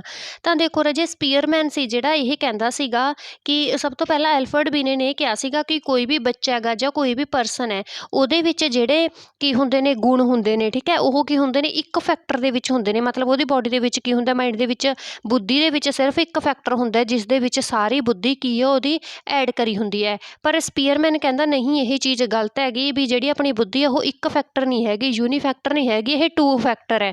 ਤਾਂ ਰਾਜੇ ਇਸੇ ਕਰਕੇ ਇਹ ਜਿਹੜੀ 2 ਫੈਕਟਰ ਥਿਊਰੀ ਹੈਗੀ ਸਪੀਅਰਮੈਨ ਹੈ, ਇਹ ਇਹਦੇ ਅਗੇਂਸਟ ਸੀਗਾ, ਇਹਦੇ ਵਿਰੁੱਧ ਸੀਗਾ, ਇਹਦੇ ਖਿਲਾਫ ਸੀਗਾ। ਕਿਉਂਕਿ ਐਲਫਰਡ ਨੇ ਕਿਹਾ ਵੀ ਜਿਹੜੀ ਸਾਡੀ ਬੁੱਧੀ ਹੈ ਉਹ 1 ਫੈਕਟਰ ਦੇ ਵਿੱਚ ਹੁੰਦੀ ਹੈ, 1 ਕਾਰਕ ਹੈਗਾ, ਠੀਕ ਹੈ। ਪਰ ਸਪੀਅਰਮੈਨ ਨੇ ਕੀ ਕਿਹਾ ਸੀ ਕਿ 2 ਕਾਰਕ ਦੇ ਵਿੱਚ ਹੁੰਦੀ ਹੈ, 2 ਫੈਕਟਰ ਥਿਊਰੀ ਹੈ। ਪਤਾ ਲੱਗ ਰਿਹਾ ਜੇ? ਤਾਂ ਦੇਖੋ ਨੈਕਸਟ ਪੰਜਾਬੀ ਦੇ ਵਿੱਚ ਅਸੀਂ ਦੇਖ ਲੈਂਦੇ ਹਾਂ, ਮਹੱਤਵਪੂਰਨ ਨੋਟ ਕੀ ਹੈ ਕਿ ਜਿਹੜੀ 2 ਕਾਰਕ ਥਿਊਰੀ ਹੈ ਚਾਰਲਸ ਸਪੀਅਰਮੈਨ ਦੀ ਹੈਗੀ, ਇਹ ਵਿਰੁੱਧ ਸੀ 1 ਕਾਰਕ ਥਿਊਰੀ ਦੇ, ਜਿਹੜੀ ਕਿਹਨੇ ਦੁਆਰਾ ਦਿੱਤੀ ਸੀ? ਐਲਫਰਡ ਬਿਨੇ ਦੇ ਦੁਆਰਾ ਦਿੱਤੀ ਗਈ ਸੀ। ਪਤਾ ਲੱਗ ਗਿਆ ਨਾ ਜੇ? ਤਾਂ ਦੇਖੋ ਨੈਕਸਟ ਅਸੀਂ ਦੇਖ ਲੈਂਦੇ ਹਾਂ ਕਿ ਇਹ ਥਿਊਰੀ ਆਖਿਰਕਾਰ ਕੀ ਦੱਸਦੀ ਹੈ। ਇਸ ਦੇ ਵਿੱਚ ਕੀ ਸਮਝਾਇਆ ਗਿਆ ਹੈਗਾ? The 2 factor theory of intelligence also known as the Spearman's theory. ਇਹ ਰਾਜੇ ਪੁੱਛ ਸਕਦੇ ਆ ਕਿ ਦੇਖੋ ਸਪੀਅਰਮੈਨਜ਼ ਦੀ ਥਿਊਰੀ ਕਿਹੜੀ ਹੈ? 2 ਫੈਕਟਰ ਥਿਊਰੀ, ਠੀਕ ਹੈ। Is a theory of intelligence that proposes that intelligence is made up of 2 factor. ਕਹਿੰਦੇ ਕੀ ਹੈ ਇਹ? ਇਸ ਤਰ੍ਹਾਂ ਦੀ ਜਿਹੜੀ ਥਿਊਰੀ ਹੈ ਜਿਸ ਦੇ ਵਿੱਚ ਇਹ ਦੱਸਿਆ ਕਿ ਜਿਹੜੀ ਸਾਡੀ ਇੰਟੈਲੀਜੈਂਸ ਹੈ, ਜਿਹੜੀ ਸਾਡੀ ਬੁੱਧੀ ਹੈ, ਇਹ 2 ਫੈਕਟਰਸ ਦੇ ਦੁਆਰਾ ਬਣੀ ਹੁੰਦੀ ਹੈ। ਕਿਹੜੇ ਕਿਹੜੇ 2 ਫੈਕਟਰ ਨੇ ਰਾਜੇ? ਜਨਰਲ ਫੈਕਟਰ ਜੀ ਫੈਕਟਰ ਤੇ ਸਪੈਸੀਫਿਕ ਇੰਟੈਲੈਕਚੁਅਲ ਅਬਿਲਿਟੀ, ਜਿਹਨੂੰ ਅਸੀਂ ਕੀ ਕਹਿੰਦੇ ਹਾਂ? ਐਸ ਫੈਕਟਰ ਕਹਿੰਦੇ ਹਾਂ। ਤਾਂ ਦੇਖੋ ਰਾਜੇ ਤੁਸੀਂ ਇੱਥੇ ਕਿ ਸਪੀਅਰਮੈਨ ਨੇ ਕੀ ਕਿਹਾ ਹੈਗਾ? 2 ਫੈਕਟਰ ਥਿਊਰੀ ਦਿੱਤੀ ਹੈ, ਹੈ ਨਾ। ਕਿਹਨੇ ਦਿੱਤੀ ਹੈ? 2 ਫੈਕਟਰ ਥਿਊਰੀ ਸਪੀਅਰਮੈਨ ਨੇ। ਉਹ 2 ਫੈਕਟਰ ਰਾਜੇ ਕਿਹੜੇ ਕਿਹੜੇ ਦੱਸੇ ਨੇ? ਜੀ ਐਸ ਫੈਕਟਰ, ਠੀਕ ਹੈ ਰਾਜੇ, ਯਾਦ ਰੱਖਿਓ ਜੀ ਐਸ ਫੈਕਟਰ ਨੇਗੇ ਜਿਹੜੇ ਕੀ ਦਿੱਤੇ ਨੇਗੇ? ਸਪੀਅਰਮੈਨ ਨੇ ਦਿੱਤੇ ਨੇਗੇ। ਪਤਾ ਲੱਗਿਆ ਰਾਜੇ? ਤੁਸੀਂ ਐਸ ਫੈਕਟਰ ਦੇ ਐਸ ਤੋਂ ਯਾਦ ਰੱਖਿਓ ਕਿਹਨੇ ਦਿੱਤਾ ਹੈਗਾ? ਸਪੀਅਰਮੈਨ ਦੇ ਦੁਆਰਾ ਦਿੱਤੀ ਗਈ ਹੈ। ਪਤਾ ਲੱਗਿਆ ਰਾਜੇ? ਤਾਂ ਦੇਖੋ ਹੁਣ ਅਸੀਂ ਪੰਜਾਬੀ ਦੇ ਵਿੱਚ ਪੜ੍ਹ ਲੈਂਦੇ ਹਾਂ ਕੀ ਦੱਸਿਆ ਗਿਆ ਕਿ ਬੁੱਧੀ ਦੀ 2 ਕਾਰਕ ਥਿਊਰੀ, ਜਿਸ ਨੂੰ ਅਸੀਂ ਸਪੀਅਰਮੈਨ ਦੀ ਥਿਊਰੀ ਵੀ ਕਿਹਾ ਜਾਂਦਾ ਹੈ। ਬੁੱਧੀ ਦੀ ਇੱਕ ਥਿਊਰੀ ਹੈ ਜੋ ਇਹ ਪ੍ਰਸਤਾਵ ਦਿੰਦੀ ਹੈ ਕਿ ਬੁੱਧੀ 2 ਕਾਰਕਾਂ ਤੋਂ ਬਣੀ ਹੋਈ ਹੈ, ਠੀਕ ਹੈ। ਮਤਲਬ ਸਪੀਅਰਮੈਨ ਕਹਿੰਦਾ ਵੀ ਜਿਹੜੀ ਸਾਡੀ ਬੁੱਧੀ ਹੈ ਇਹ 2 ਕਾਰਕਾਂ ਤੋਂ ਬਣੀ ਹੋਈ ਹੈ। ਕਿਹੜੇ ਕਿਹੜੇ ਫੈਕਟਰ ਨੇ? ਇੱਕ ਆਮ ਬੁੱਧੀ ਹੁੰਦੀ ਹੈ ਜਿਸ ਨੂੰ ਅਸੀਂ ਜੀ ਫੈਕਟਰ ਕਹਿੰਦੇ ਹਾਂ, ਜਰਨਲ ਫੈਕਟਰ ਕਹਿੰਦੇ ਹਾਂ। ਇੱਕ ਵਿਸ਼ੇਸ਼ ਬੌਧਿਕ ਬੁੱਧੀ ਹੁੰਦੀ ਹੈ ਜਿਸ ਨੂੰ ਅਸੀਂ ਕੀ ਕਹਿੰਦੇ ਹਾਂ ਰਾਜੇ? ਐਸ ਫੈਕਟਰ ਕਹਿੰਦੇ ਹਾਂ, ਠੀਕ ਹੈ। ਇਹ ਹੈ ਜਿਹੜੀ ਡੈਫੀਨੇਸ਼ਨ ਹੈਗੀ ਤੁਹਾਡੀ ਕੀ ਦੀ? 2 ਫੈਕਟਰ ਥਿਊਰੀ ਦੀ। ਪਤਾ ਲੱਗ ਗਿਆ? ਤਾਂ ਨੈਕਸਟ ਹੁਣ ਇਹਨਾਂ ਨੇ ਕੀ ਦਿੱਤਾ ਹੈਗਾ? 2 ਫੈਕਟਰ ਦਿੱਤੇ ਨੇ, ਇੱਕ ਹੈਗਾ ਜੀ ਫੈਕਟਰ, ਇੱਕ ਦਿੱਤਾ ਐਸ ਫੈਕਟਰ। ਤਾਂ ਦੇਖੋ ਰਾਜੇ ਜੀ ਫੈਕਟਰ ਕੀ ਹੁੰਦਾ? ਅਸੀਂ ਇਸ ਦੇ ਬਾਰੇ ਪੜ੍ਹ ਲੈਂਦੇ ਹਾਂ। ਜੀ ਫੈਕਟਰ ਹੈਗਾ ਜਿਹੜਾ, ਇਹ ਵੀ ਕੁਐਸਚਨ ਇੱਥੋਂ ਬਣ ਸਕਦਾ ਕਿ ਜੀ ਫੈਕਟਰ ਕਿਸ ਦੇ ਦੁਆਰਾ ਦਿੱਤਾ ਗਿਆ? ਤਾਂ ਜਿਹੜੇ ਹੁਣ ਤੱਕ ਅਸੀਂ ਪੜ੍ਹ ਲਿਆ ਉਸ ਦੇ ਵਿੱਚੋਂ ਦੇਖੋ ਇੱਕ ਤਾਂ ਇਹ ਕੁਐਸਚਨ ਬਣੂਗਾ ਕਿ 2 ਫੈਕਟਰ ਥਿਊਰੀ ਕਿਹਦੀ ਦਿੱਤੀ ਹੈ? ਚਾਰਲਸ ਸਪੀਅਰਮੈਨ ਦੀ। ਦੂਸਰਾ ਇਹ ਕੁਐਸਚਨ ਬਣੂਗਾ ਕਿ ਫਾਦਰ ਆਫ ਫੈਕਟਰ ਐਨਾਲਿਸਿਸ ਕੌਣ ਹੈ? ਤਾਂ ਚਾਰਲਸ ਸਪੀਅਰਮੈਨ ਹੈਗਾ। ਥਰਡ ਕੁਐਸਚਨ ਰਾਜੇ ਤੁਹਾਡਾ ਬਣ ਸਕਦਾ ਹੈਗਾ ਕਿ ਸਪੀਅਰਮੈਨਸ ਦੇ ਥਿਊਰੀ ਦਾ ਜਿਹੜਾ ਸੈਕਿੰਡ ਨਾਮ ਹੈ 2 ਫੈਕਟਰ ਥਿਊਰੀ ਹੈਗਾ, ਠੀਕ ਹੈ। ਤਾਂ ਇਹ ਕਿਸ ਦੇ ਅੰਗੇਂਸਟ ਹੈਗੀ? ਤਾਂ ਤੁਸੀਂ ਕਹਿ ਸਕਦੇ ਹੋ ਕਿ ਇਹ ਯੂਨੀਫੈਕਟਰ ਥਿਊਰੀ ਦੇ ਅੰਗੇਂਸਟ ਹੈ। ਜਾਂ ਇੱਦਾਂ ਵੀ ਪੁੱਛ ਸਕਦੇ ਨੇ ਕਿ ਚਾਰਲਸ ਸਪੀਅਰਮੈਨ ਹੈ ਜਿਹੜਾ ਇਹ ਕਿਸ ਦੇ ਅੰਗੇਂਸਟ ਹੈਗਾ? ਐਲਫਰਡ ਬਿਨੇਟ ਦੇ ਕੀ ਹੈਗਾ? ਅੰਗੇਂਸਟ ਹੈਗਾ, ਠੀਕ ਹੈ ਰਾਜੇ। ਤਾਂ ਇਹ ਪੁੱਛ ਸਕਦੇ ਨੇ ਕਿ 2 ਫੈਕਟਰ ਕਿਹੜੇ ਕਿਹੜੇ ਨੇਗੇ? ਤਾਂ ਅਸੀਂ ਪੜ੍ਹ ਲਏ ਕਿ ਜਰਨਲ ਫੈਕਟਰ ਹੁੰਦਾ ਅਤੇ ਦੂਸਰਾ ਹੈਗਾ ਜਿਹੜਾ ਸਪੈਸੀਫਿਕ ਫੈਕਟਰ। ਪਤਾ ਲੱਗ ਗਿਆ ਰਾਜੇ ਹੁਣ ਤੱਕ ਜਿਹੜੇ ਤੁਹਾਡੇ ਕੁਐਸਚਨ ਬਣ ਸਕਦੇ ਨੇ। ਤਾਂ ਜੀ ਫੈਕਟਰ ਕੀ ਹੁੰਦਾ? A general ability that is inborn and present in all specific activities. ਤਾਂ ਦੇਖੋ ਇਸ ਜੀ ਫੈਕਟਰ ਕੀ ਹੁੰਦਾ? ਕਹਿੰਦੇ ਇੱਕ ਆਮ ਯੋਗਤਾ ਜੋ ਜਨਮ ਤੋਂ ਹੁੰਦੀ ਹੈ। ਮਤਲਬ ਇੱਕ ਕੀ ਨੇ? ਇਹ ਪੇਰੈਂਟਸ ਹੈਗਾ, ਠੀਕ ਹੈ, ਮਦਰ ਅਤੇ ਫਾਦਰ ਨੇ, ਉਹਨਾਂ ਦਾ ਕੀ ਹੈ? ਇਹ ਇੱਕ ਬੱਚਾ ਹੈਗਾ, ਠੀਕ ਹੈ, ਚਾਈਲਡ ਹੈਗਾ। ਤਾਂ ਦੇਖੋ ਇਹ ਜਿਹੜੇ ਉਹਦੇ ਮਦਰ ਅਤੇ ਫਾਦਰ ਨੇ ਦੋਨੋਂ ਇਹ ਕੀ ਨੇਗੇ? ਮੰਨ ਲਓ ਕੀ ਨੇਗੇ? ਇੱਕ ਡਾਕਟਰ ਹੈ, ਇਹਨਾਂ ਦੇ ਵਿੱਚੋਂ ਇੱਕ ਕੀ ਹੈਗਾ? ਪ੍ਰੋਫੈਸਰ ਹੈ। ਤਾਂ ਉਹਨਾਂ ਦਾ ਬੱਚਾ ਹੈਗਾ ਰਾਜੇ, ਉਹ ਹੁਣ ਦੋਨੇ ਹੀ ਕੀ ਨੇ? ਆਪਣੇ ਦਿਮਾਗ ਨੂੰ ਬਹੁਤ ਜ਼ਿਆਦਾ ਯੂਜ਼ ਕਰ ਰਹੇ ਨੇ, ਆਪਣੇ ਦਿਮਾਗ ਨੂੰ ਬਹੁਤ ਜ਼ਿਆਦਾ ਵਰਤ ਰਹੇ ਨੇ। ਤਾਂ ਜਿਹੜਾ ਅਸੀਂ ਔਰਗਨ ਬਹੁਤ ਜ਼ਿਆਦਾ ਯੂਜ਼ ਕਰਦੇ ਹਾਂ, ਜਿੰਨਾ ਜ਼ਿਆਦਾ ਵਰਤਦੇ ਹਾਂ, ਓਨਾ ਹੀ ਜ਼ਿਆਦਾ ਰਾਜੇ ਉਹ ਕੀ ਹੁੰਦਾ? ਡਿਵੈਲਪ ਹੁੰਦਾ, ਓਨਾ ਹੀ ਜ਼ਿਆਦਾ ਉਹ ਕੀ ਹੁੰਦਾ? ਨਿਖਰਦਾ ਹੈਗਾ, ਆਪਾਂ ਕਹਿ ਦਿੰਦੇ ਹਾਂ, ਠੀਕ ਹੈ। ਤਾਂ ਹੁਣ ਇਹ ਆਪਣੇ ਦਿਮਾਗ ਨੂੰ ਬਹੁਤ ਹੀ ਜ਼ਿਆਦਾ ਯੂਜ਼ ਕਰਦੇ ਨੇ ਕਿਉਂਕਿ ਡਾਕਟਰ ਬਣਨ ਵਾਸਤੇ ਬਹੁਤ ਜ਼ਿਆਦਾ ਪੜ੍ਹਿਆ ਹੋਣਾ, ਹੈ ਨਾ, ਉਹਨਾਂ ਦੀ ਆਪਣੇ ਦਿਮਾਗ ਨੂੰ ਸਭ ਤੋਂ ਜ਼ਿਆਦਾ ਵਰਤਿਆ ਹੋਣਾ। ਹੁਣ ਜਿਹੜਾ ਕੀ ਹੈਗਾ ਰਾਜੇ? ਇੱਕ ਆਰਕੀਟੈਕਟ ਹੋ ਗਿਆ ਜਾਂ ਕੋਈ ਵੀ ਮਤਲਬ ਇੱਦਾਂ ਦਾ ਪਰਸਨ ਹੈ ਜਿਹੜਾ ਹੈ ਨਾ ਕੀ ਕਰਦਾ? ਚੀਜ਼ਾਂ ਨੂੰ ਜਿਵੇਂ ਪੇਂਟਿੰਗ ਬਣਾਉਂਦਾ ਗਾ ਜਾਂ ਕੁਝ ਵੀ ਕਰਦਾ, ਤਾਂ ਉਹ ਆਪਣੇ ਫਿੰਗਰਸ ਨੂੰ, ਆਪਣੇ ਹੱਥ ਨੂੰ ਬਹੁਤ ਜ਼ਿਆਦਾ ਯੂਜ਼ ਕਰਦਾ, ਜਿਸ ਕਰਕੇ ਜਿਹੜਾ ਉਹਦਾ ਫਿੰਗਰਸ ਨੇ, ਉਹਦੇ ਹੈਂਡ ਹੈਗਾ, ਉਹ ਔਰਗਨ ਉਹਦਾ ਬਹੁਤ ਜ਼ਿਆਦਾ ਵਿਕਸਿਤ ਹੋਇਆ ਹੋਣਾ, ਸ਼ਾਰਪ ਹੋ ਗਿਆ ਹੁਣ ਆਪਾਂ ਕਹਿ ਦਈਏ, ਹੈ ਨਾ, ਵੀ ਬਹੁਤ ਜ਼ਿਆਦਾ ਪ੍ਰੋਡਿਊਸ ਹੋ ਗਿਆ, ਬਹੁਤ ਜ਼ਿਆਦਾ ਆਪਾਂ ਕਹਿੰਦੇ ਸ਼ਾਰਪ ਹੋ ਗਿਆ, ਠੀਕ ਹੈ, ਤਾਂ ਨੋਕੀਲਾ ਹੋ ਗਿਆ। ਤਾਂ ਜਿਹੜੇ ਹੁਣ ਪ੍ਰੋਫੈਸਰ ਹੈ ਉਹਨੇ ਵੀ ਆਪਣਾ ਦਿਮਾਗ ਬਹੁਤ ਜ਼ਿਆਦਾ ਯੂਜ਼ ਕੀਤਾ, ਵਰਤਿਆ। ਤਾਂ ਰਾਜੇ ਜਿਹੜਾ ਉਹਨਾਂ ਦਾ ਬੱਚਾ ਹੋਊਗਾ ਉਹ ਆਟੋਮੈਟਿਕਲੀ ਕੀ ਹੋਊਗਾ? ਬਾਏ ਬਰਥ ਹੀ ਕੀ ਹੋਊਗਾ? ਇੰਟੈਲੀਜੈਂਟ ਹੋਊਗਾ। ਕਿਉਂਕਿ ਦੇਖੋ ਇੱਕ ਤਾਂ ਉਹਦੇ ਮਦਰ ਅਤੇ ਫਾਦਰ ਨੇ ਜਿਹੜੇ ਉਹ ਕੀ ਨੇਗੇ? ਆਪਣੀ ਬੁੱਧੀ ਦਾ ਬਹੁਤ ਜ਼ਿਆਦਾ ਉਹਨਾਂ ਨੇ ਯੂਜ਼ ਕੀਤਾ ਹੈਗਾ, ਆਪਣੇ ਦਿਮਾਗ ਦਾ ਬਹੁਤ ਜ਼ਿਆਦਾ ਯੂਜ਼ ਕੀਤਾ ਹੈ। ਇਹ ਤਾਂ ਰਾਜੇ ਉਹਨੂੰ ਹੈਰੀਡਿਟੀ ਤੋਂ ਮਿਲ ਗਿਆ ਕੁਛ ਤਾਂ, ਹੈ ਨਾ, ਕਿ ਉਹ ਇੰਟੈਲੀਜੈਂਟ ਹੈ, ਹੈਰੀਡਿਟਰੀ ਗੁਣ ਹੋ ਗਿਆ। ਪਲੱਸ ਇੱਕ ਕੀ ਹੋ ਗਿਆ ਰਾਜੇ, ਇਨਵਾਇਰਨਮੈਂਟ ਦਾ ਗੁਣ ਹੋ ਗਿਆ। ਹੁਣ ਦੇਖੋ ਇਹਦੇ ਮਦਰ ਅਤੇ ਫਾਦਰ ਕੀ ਨੇਗੇ, ਇੱਕ ਡਾਕਟਰ ਹੈ, ਇੱਕ ਪ੍ਰੋਫੈਸਰ ਹੈ। ਇਟ ਮੀਨਸ ਉਹ ਬਹੁਤ ਜ਼ਿਆਦਾ ਇੰਟੈਲੀਜੈਂਟ ਨੇ, ਬਹੁਤ ਜ਼ਿਆਦਾ ਪੜ੍ਹੇ ਲਿਖੇ ਨੇ। ਤਾਂ ਦੇਖੋ ਜਦੋਂ ਉਹ ਬੱਚਾ ਜਨਮ ਲਊਗਾ, ਜਦੋਂ ਇਹ ਬੱਚਾ ਜਨਮ ਲਊਗਾ ਤਾਂ ਉਹ ਇੱਦਾਂ ਦੇ ਇਨਵਾਇਰਨਮੈਂਟ ਦੇ ਵਿੱਚ ਰਹੂਗਾ ਜਿੱਥੇ ਕੀ ਹੁੰਦਾ ਸਾਰਾ ਦਿਨ ਪੜ੍ਹਾਈ ਦੀ ਗੱਲ ਚੱਲਦੀ ਹੈ, ਉਹਦੇ ਆਲੇ ਦੁਆਲੇ ਬੁੱਕਸ ਪਈਆਂ ਨੇਗੀਆਂ, ਹੈ ਨਾ। ਮਤਲਬ ਇਸ ਤਰ੍ਹਾਂ ਦੇ ਪ੍ਰੋਫੈਸ਼ਨ ਦੇ ਵਿੱਚ ਰਹਿ ਗਏ, ਇਨਵਾਇਰਨਮੈਂਟ ਅਤੇ ਹੈਰੀਡਿਟੀ ਦੇ ਨਾਲ ਉਹ ਬੱਚਾ ਰਾਜੇ ਆਟੋਮੈਟਿਕਲੀ ਕੀ ਹੋ ਜਾਊਗਾ, ਇੰਟੈਲੀਜੈਂਟ ਬਣ ਜਾਊਗਾ। ਠੀਕ ਹੈ, ਪਤਾ ਲੱਗ ਗਿਆ। ਹੁਣ ਇੱਕ ਬੱਚਾ ਹੈਗਾ, ਇਹ ਪੇਰੈਂਟਸ ਨੇ ਜਿਹੜੇ ਕੀ ਕਰਦੇ ਨੇ ਵਿਚਾਰੇ ਮਤਲਬ ਕੀ ਕਰਦੇ ਨੇ, ਕਿਸੇ ਦੇ ਘਰ ਕੰਮ ਕਰਕੇ ਆਪਣਾ ਗੁਜ਼ਾਰਾ ਕਰਦੇ ਨੇ, ਹੈ ਨਾ। ਮਤਲਬ ਜਿਹੜਾ ਆਪਾਂ ਕਹਿ ਦਈਏ ਵੀ ਕੀ ਕਰਦੇ ਨੇਗੇ, ਆਪਾਂ ਵੀ ਮਤਲਬ ਐਜ ਅ ਸਰਵੈਂਟ ਕੰਮ ਕਰਦੇ ਨੇ। ਠੀਕ ਹੈ, ਜਿਹੜੇ ਬਹੁਤ ਜ਼ਿਆਦਾ ਇੰਟੈਲੀਜੈਂਟ ਵੀ ਨਹੀਂ ਹੈਗੇ, ਜਿਨ੍ਹਾਂ ਕੋਲ ਇੰਨੇ ਜ਼ਿਆਦਾ ਸੋਰਸਿਸ ਨਹੀਂ ਹੈਗੇ। ਠੀਕ ਹੈ, ਮਤਲਬ ਕਿ ਉਹ ਇੱਕ ਵਧੀਆ ਲਾਈਫ ਸਟਾਈਲ ਬਣਾ ਸਕਣ, ਤਾਂ ਰਾਜੇ ਉਹਨਾਂ ਦਾ ਜਿਹੜਾ ਬੱਚਾ ਹੋਊਗਾ ਦੇਖੋ ਉਹ ਉਸੇ ਤਰੀਕੇ ਦਾ ਇਨਵਾਇਰਨਮੈਂਟ ਦਾ ਉਸਦੇ ਉੱਪਰ ਇਫੈਕਟ ਪਊਗਾ। ਹੁਣ ਇਹ ਜਿਹੜਾ ਬੱਚਾ ਹੈਗਾ ਇਹ ਆਪਣੇ ਮਦਰ ਅਤੇ ਫਾਦਰ ਦੀ ਤਰ੍ਹਾਂ ਹੀ ਕੀ ਕਰੂਗਾ ਰਾਜੇ, ਘੱਟ ਇੰਟੈਲੀਜੈਂਟ ਕਹਿ ਸਕਦੇ ਆਪਾਂ, ਹੈ ਨਾ, ਕਿਉਂਕਿ ਇਨਵਾਇਰਨਮੈਂਟ ਦਾ ਫਰਕ ਪੈ ਗਿਆ ਅਤੇ ਕੁਛ ਹੈਰੀਡਿਟੀ ਦਾ ਫਰਕ ਪੈ ਗਿਆ। ਪਰ ਹਾਂ, ਜਿਸ ਕੰਮ ਦੇ ਵਿੱਚ ਉਹਦੇ ਮਦਰ ਅਤੇ ਫਾਦਰ ਕੀ ਨੇਗੇ ਬਹੁਤ ਜ਼ਿਆਦਾ, ਮੰਨ ਲਓ ਉਹ ਕੋਈ ਵੀ ਕੰਮ ਕਰਦੇ ਨੇ, ਹੈ ਨਾ, ਆਰਕੀਟੈਕਟ ਦਾ, ਮਤਲਬ ਕੁਛ ਵੀ ਆਪਾਂ ਕਹਿ ਦਿੰਦੇ ਹਾਂ, ਆਰਟ ਵਗੈਰਾ, ਹੈ ਨਾ, ਕੋਈ ਇਹਨਾਂ ਦੀ ਸ਼ੌਪ ਹੈਗੀ, ਜਾਂ ਆਪਾਂ ਕਹਿ ਦਈਏ ਵੀ ਕੋਈ ਵੀ ਇੱਦਾਂ ਦਾ ਕੰਮ ਕਰਦੇ ਨੇ ਜਿਹੜਾ ਹੱਥ ਨਾਲ ਉਹਨਾਂ ਨੂੰ ਕਰਨਾ ਪੈਂਦਾ ਹੈਗਾ, ਤਾਂ ਆਟੋਮੈਟਿਕਲੀ ਉਸਦਾ ਚਾਈਲਡ ਹੋਊਗਾ ਜਿਹੜਾ ਰਾਜੇ ਉਸ ਚੀਜ਼ ਦੇ ਵਿੱਚ ਕੀ ਹੋਊਗਾ, ਇੰਟੈਲੀਜੈਂਟ ਹੋਊਗਾ। ਪਤਾ ਲੱਗ ਗਿਆ ਰਾਜੇ।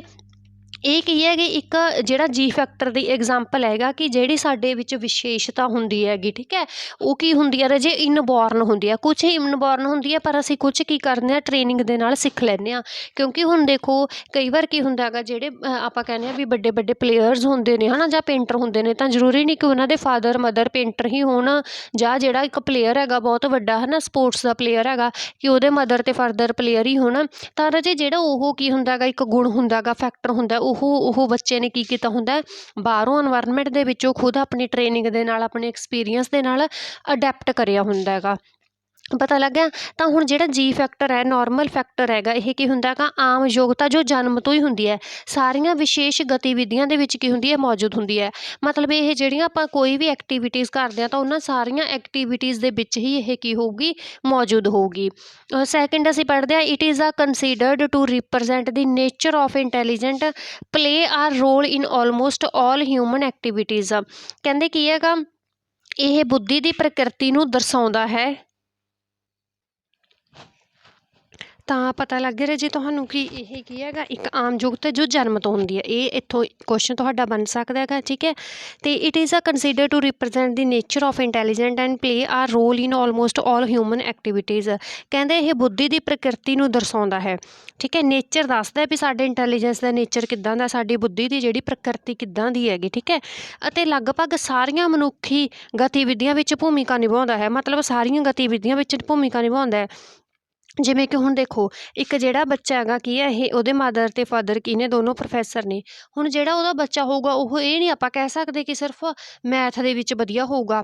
ਠੀਕ ਹੈ, ਤਾਂ ਉਹਦੇ ਵਿੱਚ ਹੁਣ ਇੰਟੈਲੀਜੈਂਟ ਹੈ ਬੱਚਾ, ਤਾਂ ਇਹ ਇੰਟੈਲੀਜੈਂਟ ਬੱਚਾ ਕੀ ਕਰੂਗਾ, ਸਾਰੀਆਂ ਐਕਟੀਵਿਟੀਜ਼ ਦੇ ਵਿੱਚ ਵਧੀਆ ਹੋਊਗਾ। ਜਰਨਲ ਦਾ ਮਤਲਬ ਹੁੰਦਾ ਹੈਗਾ ਕਿ ਆਮ ਯੋਗਤਾ ਜਿਹੜੀ ਸਾਰੀਆਂ ਦੇ ਵਿੱਚ ਵਧੀਆ ਹੁੰਦੀ ਹੈ।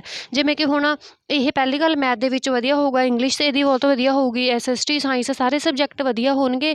ਪਲੱਸ ਇਹ ਕੀ ਹੋਊਗਾ, ਜਿਹੜੀਆਂ ਦੂਜੀਆਂ ਐਕਟੀਵਿਟੀਜ਼ ਨੇਗੀਆਂ, ਜਿਵੇਂ ਹੁਣ ਆਪਣੇ ਸਮਾਜ ਦੇ ਵਿੱਚ, ਹੈ ਨਾ, ਦੂਸਰਿਆਂ ਦੀ ਰਿਸਪੈਕਟ ਕਰਨਾ, ਉਸ ਦੇ ਵਿੱਚ ਵਧੀਆ ਹੋਊਗਾ, ਟੀਚਰ ਨੂੰ ਰਿਸਪੈਕਟ ਦੇਊਗਾ, ਇਹਦਾ ਬਿਹੇਵੀਅਰ ਵੀ ਵਧੀਆ ਹੋਊਗਾ। ਠੀਕ ਹੈ, ਤਾਂ ਜੇਕਰ ਕੁਛ ਮਤਲਬ ਇਹਨੇ ਡਰਾਇੰਗ ਕਰਨੀ ਹੈ ਤਾਂ ਇਹ ਡਰਾਇੰਗ ਵੀ ਕਰ ਸਕਦਾ ਹੈਗਾ, ਹੈ ਨਾ। ਮਤਲਬ ਇੱਦਾਂ ਦੀਆਂ ਜ਼ਰੂਰੀ ਨਹੀਂ ਹੈਗਾ ਵੀ ਉਹਦੇ ਵਿੱਚ ਸਿਰਫ ਇੱਕ ਜ਼ਿਆਦਾ ਗੁਣ ਹੈਗਾ। ਠੀਕ ਹੈ, ਤਾਂ ਕੀ ਹੈ ਰਾਜੇ, ਉਹਦੀਆਂ ਜਿਹੜੀਆਂ ਸਾਰੀਆਂ ਓਵਰਆਲ ਐਕਟੀਵਿਟੀਜ਼ ਹੋਣਗੀਆਂ ਜਿਹੜੀਆਂ ਵੀ ਉਹ ਕਰੂਗਾ, ਜੇਕਰ ਉਹ ਖੇਡਣ ਵੱਲ ਧਿਆਨ ਦੇਊਗਾ ਆਪਣਾ ਤਾਂ ਖੇਡ ਦੇ ਵਿੱਚ ਬਹੁਤ ਵਧੀਆ ਹੋ ਜਾਊਗਾ। ਤਾਂ ਉਹਦੀਆਂ ਸਾਰੀਆਂ ਗਤੀਵਿਧੀਆਂ ਨੇਗੀਆਂ ਜਿਹੜੀਆਂ ਉਹ ਕੀ ਹੋ ਜਾਣਗੀਆਂ, ਬਹੁਤ ਵਧੀਆ ਹੋਣਗੀਆਂ। ਪਤਾ ਲੱਗਾ ਰਾਜੇ। ਤਾਂ ਥਰਡ ਆਪਸ਼ਨ ਦੇ ਵਿੱਚ ਦੇਖੋ ਕਿ ਹੈਗਾ, ਦੀ ਅਮਾਊਂਟ ਆਫ ਜੀ factor is an individual has a different from person to person. G factor ਦੀ ਮਾਤਰਾ ਇੱਕ ਵਿਅਕਤੀ ਤੋਂ ਦੂਜੇ ਵਿਅਕਤੀ ਵਿੱਚ ਵੱਖਰੀ ਹੁੰਦੀ ਹੈ, ਬਿਲਕੁਲ ਹੁੰਦੀ ਹੈ ਰਾਜੇ। ਜਿਵੇਂ ਦੇਖੋ ਮੈਂ ਤੁਹਾਨੂੰ ਪਹਿਲਾਂ ਐਗਜ਼ਾਮਪਲ ਦਿੱਤੀ ਹੈਗੀ ਕਿ ਇਹ ਮਦਰ ਅਤੇ ਫਾਦਰ ਨੇ, ਠੀਕ ਹੈ, ਦੋਨੋਂ ਜਿਹੜੇ ਮੰਨ ਲਓ ਫੋਰ ਐਗਜ਼ਾਮਪਲ ਕੀ ਨੇਗੇ, ਪ੍ਰੋਫੈਸਰ ਲੱਗੇ ਹੋਏ ਨੇ, ਤਾਂ ਉਹਨਾਂ ਦਾ ਬੱਚਾ ਜਿਹੜਾ ਆਟੋਮੈਟਿਕਲੀ ਕੀ ਹੋਊਗਾ, ਇੰਟੈਲੀਜੈਂਟ ਹੋਊਗਾ। ਕਿਉਂ ਇੰਟੈਲੀਜੈਂਟ ਹੋਊਗਾ ਰਾਜੇ, ਬਿਕੋਜ਼ ਆਫ ਇੱਕ ਤਾਂ ਉਹਨਾਂ ਦੀ ਹੈਰੀਡਿਟੀ ਦੇਖੋ, ਹੈਰੀਡਿਟੀ ਦੇ ਜੀਨਸ ਮਤਲਬ ਜਿਹੜੇ ਉਹਨਾਂ ਨੂੰ ਆਪਣੇ ਪੇਰੈਂਟਸ ਤੋਂ ਮਿਲੇ ਨੇ, ਹੈ ਨਾ, ਕਰੈਕਟਰ ਗੁਣ ਮਿਲੇ ਨੇਗੇ, ਉਸ ਦੇ ਕਰਕੇ ਉਹ ਰਾਜੇ ਕੀ ਨੇ, ਇੰਟੈਲੀਜੈਂਟ ਨੇ। ਅਤੇ ਸੈਕਿੰਡ ਪੁਆਇੰਟ ਰਾਜੇ ਉਹਨੂੰ ਕੀ ਮਿਲਿਆ, ਇੱਦਾਂ ਦਾ ਇਨਵਾਇਰਮੈਂਟ ਮਿਲਿਆ, ਕਿਉਂਕਿ ਜਦੋਂ ਬੱਚਾ ਜੰਮਦਾ ਹੈਗਾ ਤਾਂ ਉਹਨੂੰ ਘਰ ਦੇ ਵਿੱਚ ਦੇਖੋ ਜਿਹੜੇ ਉਹਦੇ ਮਦਰ ਅਤੇ ਫਾਦਰ ਨੇ ਹੈ ਨਾ, ਉਹ ਕੀ ਕਰਦੇ ਨੇਗੇ, ਮਤਲਬ ਜਦੋਂ ਪੜ੍ਹੇ ਲਿਖੇ ਨੇ ਹੈ ਨਾ, ਉਹਨਾਂ ਕੋਲ ਕੀ ਹੈਗਾ, ਬੁੱਕਸ ਵਗੈਰਾ ਦਾ ਬਹੁਤ ਮਟੀਰੀਅਲ ਹੈ। ਉਹ ਆਪਣੇ ਫ੍ਰੀ ਟਾਈਮ ਦੇ ਵਿੱਚ ਕੀ ਕਰਦੇ ਨੇ, ਬੁੱਕਸ ਨੂੰ ਪੜ੍ਹਦੇ ਨੇਗੇ ਹੈ ਨਾ। ਜਦੋਂ ਉਹਨਾਂ ਦੇ ਕੋਈ ਘਰ ਆ ਜਾਏ ਉਹਨੂੰ ਰਿਸਪੈਕਟ ਦਿੰਦੇ ਨੇ, ਵਧੀਆ ਬਿਹੇਵ ਕਰਦੇ ਨੇ ਹੈ ਨਾ, ਉੱਚੀ ਆਵਾਜ਼ ਦੇ ਵਿੱਚ ਗੱਲ ਨਹੀਂ ਕਰਦੇ ਹੈਗੇ, ਗਾਲੀ ਗਲੋਚ ਨਹੀਂ ਦਿੰਦੇ ਹੈਗੇ। ਤਾਂ ਇਸ ਦੇ ਅਕੋਰਡਿੰਗ ਉਹ ਬੱਚਾ ਆਟੋਮੈਟਿਕਲੀ ਉਸਦੇ ਉੱਪਰ ਇਹ ਪ੍ਰਭਾਵ ਪਊਗਾ। ਦੂਸਰਾ ਮੰਨ ਲਓ ਫੋਰ ਐਗਜ਼ਾਮਪਲ ਰਾਜੇ, ਦੂਸਰੇ 'ਤੇ ਕੀ ਹੈਗਾ, ਇੱਕ ਬੱਚਾ ਹੈਗਾ ਠੀਕ ਹੈ, ਉਹਦੇ ਮਦਰ ਅਤੇ ਫਾਦਰ ਨੇਗੇ, ਅਤੇ ਦੂਸਰੇ ਪਾਸੇ ਇੱਕ ਬੱਚਾ ਹੈਗਾ ਠੀਕ ਹੈ। ਇਹ ਜਿਹੜਾ ਇਨਵਾਇਰਮੈਂਟ ਏਰੀਆ ਜਿੱਥੇ ਇਸਦੇ ਮਦਰ ਅਤੇ ਫਾਦਰ ਰਹਿੰਦੇ ਨੇ, ਉਹ ਏਰੀਆ ਰਾਜੇ ਬਹੁਤ ਜ਼ਿਆਦਾ ਪਲਿਊਟਡ ਏਰੀਆ ਹੈਗਾ, ਬਹੁਤ ਗੰਦਾ ਪ੍ਰਦੂਸ਼ਿਤ ਹੈਗਾ ਠੀਕ ਹੈ। ਮਤਲਬ ਇੱਕ ਆਪਾਂ ਕਹਿ ਦਈਏ ਵੀ ਜਿਹੜਾ ਪਛੜਿਆ ਹੋਇਆ ਇਲਾਕਾ ਹੈਗਾ ਠੀਕ ਹੈ, ਉੱਥੇ ਹੈਗਾ ਜਿੱਥੇ ਇਹਨਾਂ ਦੇ ਜਿਹੜਾ ਫਾਦਰ ਹੈਗਾ ਉਹ ਕੀ ਮਤਲਬ ਜਿਸ ਏਰੀਆ ਦੇ ਵਿੱਚ ਜਿੱਥੇ ਰਹਿੰਦਾ ਉੱਥੇ ਲੜਾਈ ਚੜਾਈ ਚੱਲਦੀ ਰਹਿੰਦੀ ਹੈ ਨਾ। ਮਤਲਬ ਪੂਰਾ ਟਾਈਮ ਇੱਦਾਂ ਆਪਾਂ ਸਮਝ ਸਕਦੇ ਹਾਂ ਨਾ ਵੀ ਕਿੱਦਾਂ ਦਾ ਏਰੀਆ ਹੈਗਾ। ਤਾਂ ਰਾਜੇ ਜਿਹੜਾ ਉਹਨਾਂ ਦਾ ਬੱਚਾ ਹੋਊਗਾ ਉਹ ਆਟੋਮੈਟਿਕਲੀ ਉਸ ਦੇ ਉੱਪਰ ਇੱਕ ਤਾਂ ਹੈਰੀਡਿਟੀ, ਕਿਉਂਕਿ ਹੈਰੀਡਿਟੀ ਦਾ ਪ੍ਰਭਾਵ ਪਊਗਾ। ਉਹਦੇ ਜਿਹੜੇ ਮਦਰ ਅਤੇ ਫਾਦਰ ਤੋਂ ਗੁਣ ਆਏ ਨੇ ਉਹ ਇੱਦਾਂ ਦੇ ਹੀ ਆਏ ਨੇ, ਇਹ ਸਾਰਿਆਂ ਨਾਲ ਲੜਦੇ ਰਹਿੰਦੇ ਨੇ, ਰੂਡ ਰਹਿੰਦੇ ਨੇ, ਗੁੱਸਾ ਰਹਿੰਦੇ ਨੇ ਹੈ ਨਾ, ਕਿਉਂਕਿ ਉਸ ਏਰੀਆ ਦੇ ਵਿੱਚ ਰਹਿੰਦੇ ਨੇ। ਮਤਲਬ ਹਰ ਇੱਕ ਆਪਣੀ ਛੋਟੀ ਛੋਟੀ ਚੀਜ਼ ਵਾਸਤੇ ਲੜਾਈ ਕਰਦੇ ਰਹਿੰਦੇ ਨੇ। ਜਿੱਦਾਂ ਕਿ ਆਪਾਂ ਦੇਖਦੇ ਆਂਗੇ ਕਿ ਛੋਟੇ ਇਲਾਕਿਆਂ ਦੇ ਵਿੱਚ ਕੀ ਹੁੰਦਾ ਹੈ ਨਾ, ਨਗਰ ਨਿਗਮ ਦਾ ਜਿਹੜਾ ਮਤਲਬ ਪਾਣੀ ਆਉਂਦਾ ਹੁੰਦਾ ਉਹਨਾਂ ਨੂੰ ਹੈ ਨਾ, ਉਹਨਾਂ ਦੇ ਘਰਾਂ ਤੱਕ ਪਾਣੀ ਆਉਂਦਾ ਗਾ, ਉਹ ਕੀ ਹੁੰਦਾ, ਇੱਕ ਗੌਰਮੈਂਟ ਇੱਕ ਸਰਕਾਰੀ ਪਾਈਪ ਹੁੰਦੀ ਹੈ ਜਿਹੜੀ ਆਪਣੇ ਗਲੀ ਗਵਾਂਢ ਦੇ ਵਿੱਚੋਂ ਦੀ ਲੰਘਦੀ ਹੈ। ਤਾਂ ਸਾਰਾ ਮੁਹੱਲਾ ਹੁੰਦਾ ਜਿਹੜਾ ਉਸ ਇੱਕ ਟੂਟੀ ਤੋਂ ਹੀ ਕੀ ਕਰਦਾ, ਟੈਪ ਤੋਂ ਪਾਣੀ ਭਰਦਾ। ਤਾਂ ਉੱਥੇ ਪਾਣੀ ਦੇ ਵਾਸਤੇ ਹੀ ਲੜਾਈ ਹੁੰਦੀ ਰਹਿੰਦੀ ਹੈ, ਮੈਨੂੰ ਜ਼ਿਆਦਾ ਚਾਹੀਦਾ, ਮੈਨੂੰ ਘੱਟ ਚਾਹੀਦਾ। ਤਾਂ ਦੇਖੋ ਉਹਨਾਂ ਦੇ ਮਦਰ ਅਤੇ ਫਾਦਰ ਦੇ ਵਿੱਚ ਆਟੋਮੈਟਿਕਲੀ ਇਹ ਕਰੈਕਟਰ ਆ ਗਏ ਕਿ ਜੇਕਰ ਅਸੀਂ ਕੋਈ ਚੀਜ਼ ਲੈਣੀ ਹੈ, ਅਸੀਂ ਸਰਵਾਈਵ ਕਰਨਾ, ਅਸੀਂ ਰਹਿਣਾ ਤਾਂ ਸਾਨੂੰ ਝਗੜਨਾ ਪਊਗਾ ਹੈ ਨਾ। ਤਾਂ ਆਟੋਮੈਟਿਕਲੀ ਉਸ ਦਾ ਸੁਭਾਅ ਜਿਹੜਾ ਬੱਚੇ ਦਾ ਹੋਊਗਾ ਝਗੜੇਲੂ ਹੋਊਗਾ ਹੈ ਨਾ। ਅਤੇ ਉਸ ਤੋਂ ਦੂਸਰੇ ਗੱਲ ਕੀ ਹੈ, ਇਨਵਾਇਰਮੈਂਟ ਦਾ ਫਰਕ ਪੈ ਗਿਆ ਰਾਜੇ। ਉਹ ਇਹੋ ਜਿਹੇ ਏਰੀਏ ਦੇ ਵਿੱਚ ਰਹਿੰਦਾ ਜਿੱਥੇ ਉਹਨੂੰ ਸਰਵਾਈਵ ਕਰਨਾ ਦੇ ਲਈ, ਆਪਣੇ ਆਪ ਦੇ ਲਈ, ਆਪਣੇ ਹੱਕ ਦੇ ਲਈ ਲੜਨਾ ਪਊਗਾ ਹੈ ਨਾ, ਝਗੜਨਾ ਪਊਗਾ। ਤਾਂ ਆਟੋਮੈਟਿਕਲੀ ਇਹ ਬੱਚਾ ਹੋਊਗਾ ਜਿਹੜਾ ਕੀ ਹੋਊਗਾ, ਇਸ ਤਰ੍ਹਾਂ ਦਾ ਹੋਊਗਾ। ਤਾਂ ਦੇਖੋ ਇਹਨਾਂ ਦੋਨਾਂ ਦੇ ਵਿੱਚ ਕੀ ਹੋ ਗਿਆ, ਫਰਕ ਹੋ ਗਿਆ, ਡਿਫਰੈਂਸ ਹੋ ਗਿਆ। ਕਿਵੇਂ ਡਿਫਰੈਂਸ ਹੋ ਗਿਆ, ਹੈਰੀਡਿਟੀ ਦੋਨਾਂ ਦੀ ਅਲੱਗ-ਅਲੱਗ ਹੈ ਅਤੇ ਇਨਵਾਇਰਮੈਂਟ ਰਾਜੇ ਕੀ ਹੈ, ਦੋਨਾਂ ਦਾ ਅਲੱਗ-ਅਲੱਗ ਹੈ। ਤਾਂ ਦੇਖੋ ਜਰਨਲ ਫੈਕਟਰ ਇਹੀ ਕਹਿੰਦਾ ਹੈਗਾ ਕਿ ਜਿਹੜੀ ਸਾਡੇ ਆਮ ਬੁੱਧੀ ਹੈ, ਜਿਹੜੀ ਨੋਰਮਲ ਬੁੱਧੀ ਸਾਨੂੰ ਸਾਡੇ ਪੇਰੈਂਟਸ ਤੋਂ ਮਿਲਦੀ ਹੈਗੀ, ਉਹ ਵੱਖਰੀ ਵੱਖਰੀ ਹੁੰਦੀ ਹੈ ਹਰ ਇੱਕ ਵਿਅਕਤੀ ਦੀ। ਇਹ ਨਹੀਂ ਹੈਗਾ ਵੀ ਜੇ ਇੱਕ ਇੰਟੈਲੀਜੈਂਟ ਹੈਗਾ ਤਾਂ ਉਹ ਦੂਸਰਾ ਬੱਚਾ ਵੀ ਇੰਟੈਲੀਜੈਂਟ ਹੋਊਗਾ, ਜੇਕਰ ਇੱਕ ਬੱਚਾ ਥੋੜ੍ਹਾ ਜਿਹਾ ਵੀਕ ਹੈਗਾ ਤਾਂ ਦੂਸਰਾ ਬੱਚਾ ਵੀ ਵੀਕ ਹੋਊਗਾ। ਇਹ ਨਹੀਂ ਮੈਟਰ ਕਰਦਾ, ਇਹ ਮਾਇਨੇ ਨਹੀਂ ਰੱਖਦਾ। ਜਿਹੜੀ ਜਰਨਲ ਬੁੱਧੀ ਹੁੰਦੀ ਹੈਗੀ ਉਹ ਕੀ ਹੁੰਦੀ ਹੈ, ਸਾਰਿਆਂ ਦੀ ਵੱਖੋ ਵੱਖਰੀ ਹੁੰਦੀ ਹੈ ਠੀਕ ਹੈ। ਤਾਂ ਹੁਣ ਦੇਖੋ ਰਾਜੇ ਕੁਛ ਇੰਪੋਰਟੈਂਟ ਪੁਆਇੰਟਸ ਜਿਹੜੇ ਕੀ ਕਰਨੇ ਨੇ, ਤੁਸੀਂ ਨੋਟ ਕਰਨੇ ਨੇ, ਜਿਹਦੇ ਵਿੱਚੋਂ ਐਗਜ਼ਾਮ ਦੇ ਵਿੱਚ ਕੁਐਸਚਨ ਪੁੱਛਿਆ ਗਿਆ ਹੈਗਾ ਠੀਕ ਹੈ। It can not B change, ਅਸੀਂ ਇਹਨੂੰ ਰਾਜੇ ਬਦਲ ਨਹੀਂ ਸਕਦੇ ਹੈਗੇ ਠੀਕ ਹੈ।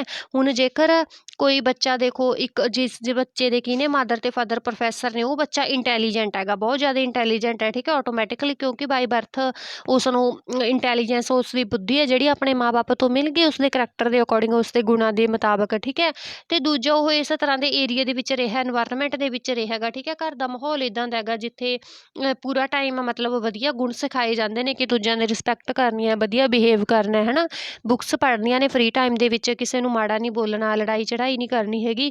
ਤਾਂ ਆਟੋਮੈਟਿਕਲੀ ਇਹ ਸਾਰੇ ਗੁਣ ਬੱਚੇ ਦੇ ਵਿੱਚ ਆ ਗਏ।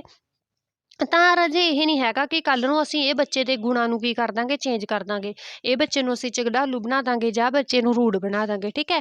ਮਤਲਬ ਕੀ ਹੈ ਵੀ ਜਿਹੜੇ ਸਾਡੇ ਜਰਨਲ ਫੈਕਟਰ ਹੁੰਦੇ ਨੇਗੇ ਠੀਕ ਹੈ, ਜਿਹੜੇ ਸਾਨੂੰ ਇਨਬੋਰਨ ਸਾਡੇ ਪੇਰੈਂਟਸ ਤੋਂ ਮਿਲਦੇ ਨੇ, ਉਹ it can not B changed. ਇਹਦੇ ਵਿੱਚੋਂ ਇੱਕ ਕੁਐਸਚਨ ਬਣ ਸਕਦਾ, ਇਹ ਪੁੱਛ ਸਕਦੇ ਨੇਗੇ ਕਿ ਅਸੀਂ ਜਰਨਲ ਫੈਕਟਰ ਨੂੰ, ਜੀ ਫੈਕਟਰ ਨੂੰ ਅਸੀਂ ਚੇਂਜ ਕਰ ਸਕਦੇ ਹਾਂ, ਤਾਂ ਉਹਦਾ ਨੋ ਆਊਗਾ, it can not B change ਠੀਕ ਹੈ। ਇਹ ਕੀ ਹੈਗਾ, ਬਦਲਿਆ ਨਹੀਂ ਜਾ ਸਕਦਾ, ਇਹ ਬਦਲਿਆ ਨਹੀਂ ਜਾ ਸਕਦਾ ਠੀਕ ਹੈ। ਤਾਂ ਦੇਖੋ ਸੈਕਿੰਡ ਦੇ ਵਿੱਚ ਜਿਹੜਾ ਕੁਐਸਚਨ ਬਣ ਸਕਦਾ, ਇਟ ਮੇਜ਼ਰ ਅਬਸਟਰੈਕਟ ਥਿੰਕਿੰਗ ਆ। ਇਸ ਦਾ ਮਤਲਬ ਕੀ ਹੈ ਕਿ ਇਹ ਅਮੂਰਤ ਸੋਚ ਨੂੰ ਮਾਪਦਾ ਹੈ ਠੀਕ ਹੈ। ਜੀ ਫੈਕਟਰ ਹੈਗਾ ਜਿਹੜਾ, ਇਹ ਕੁਐਸਚਨ ਬਣ ਸਕਦਾ ਕਿ ਜੀ ਫੈਕਟਰ ਹੈ ਜਿਹੜਾ ਕਿਸ ਤਰ੍ਹਾਂ ਦੀ ਬੁੱਧੀ ਨੂੰ ਮਾਪਦਾ, ਕਿਸ ਤਰ੍ਹਾਂ ਦੀ ਸੋਚ ਨੂੰ ਮਾਪਦਾ ਹੈ।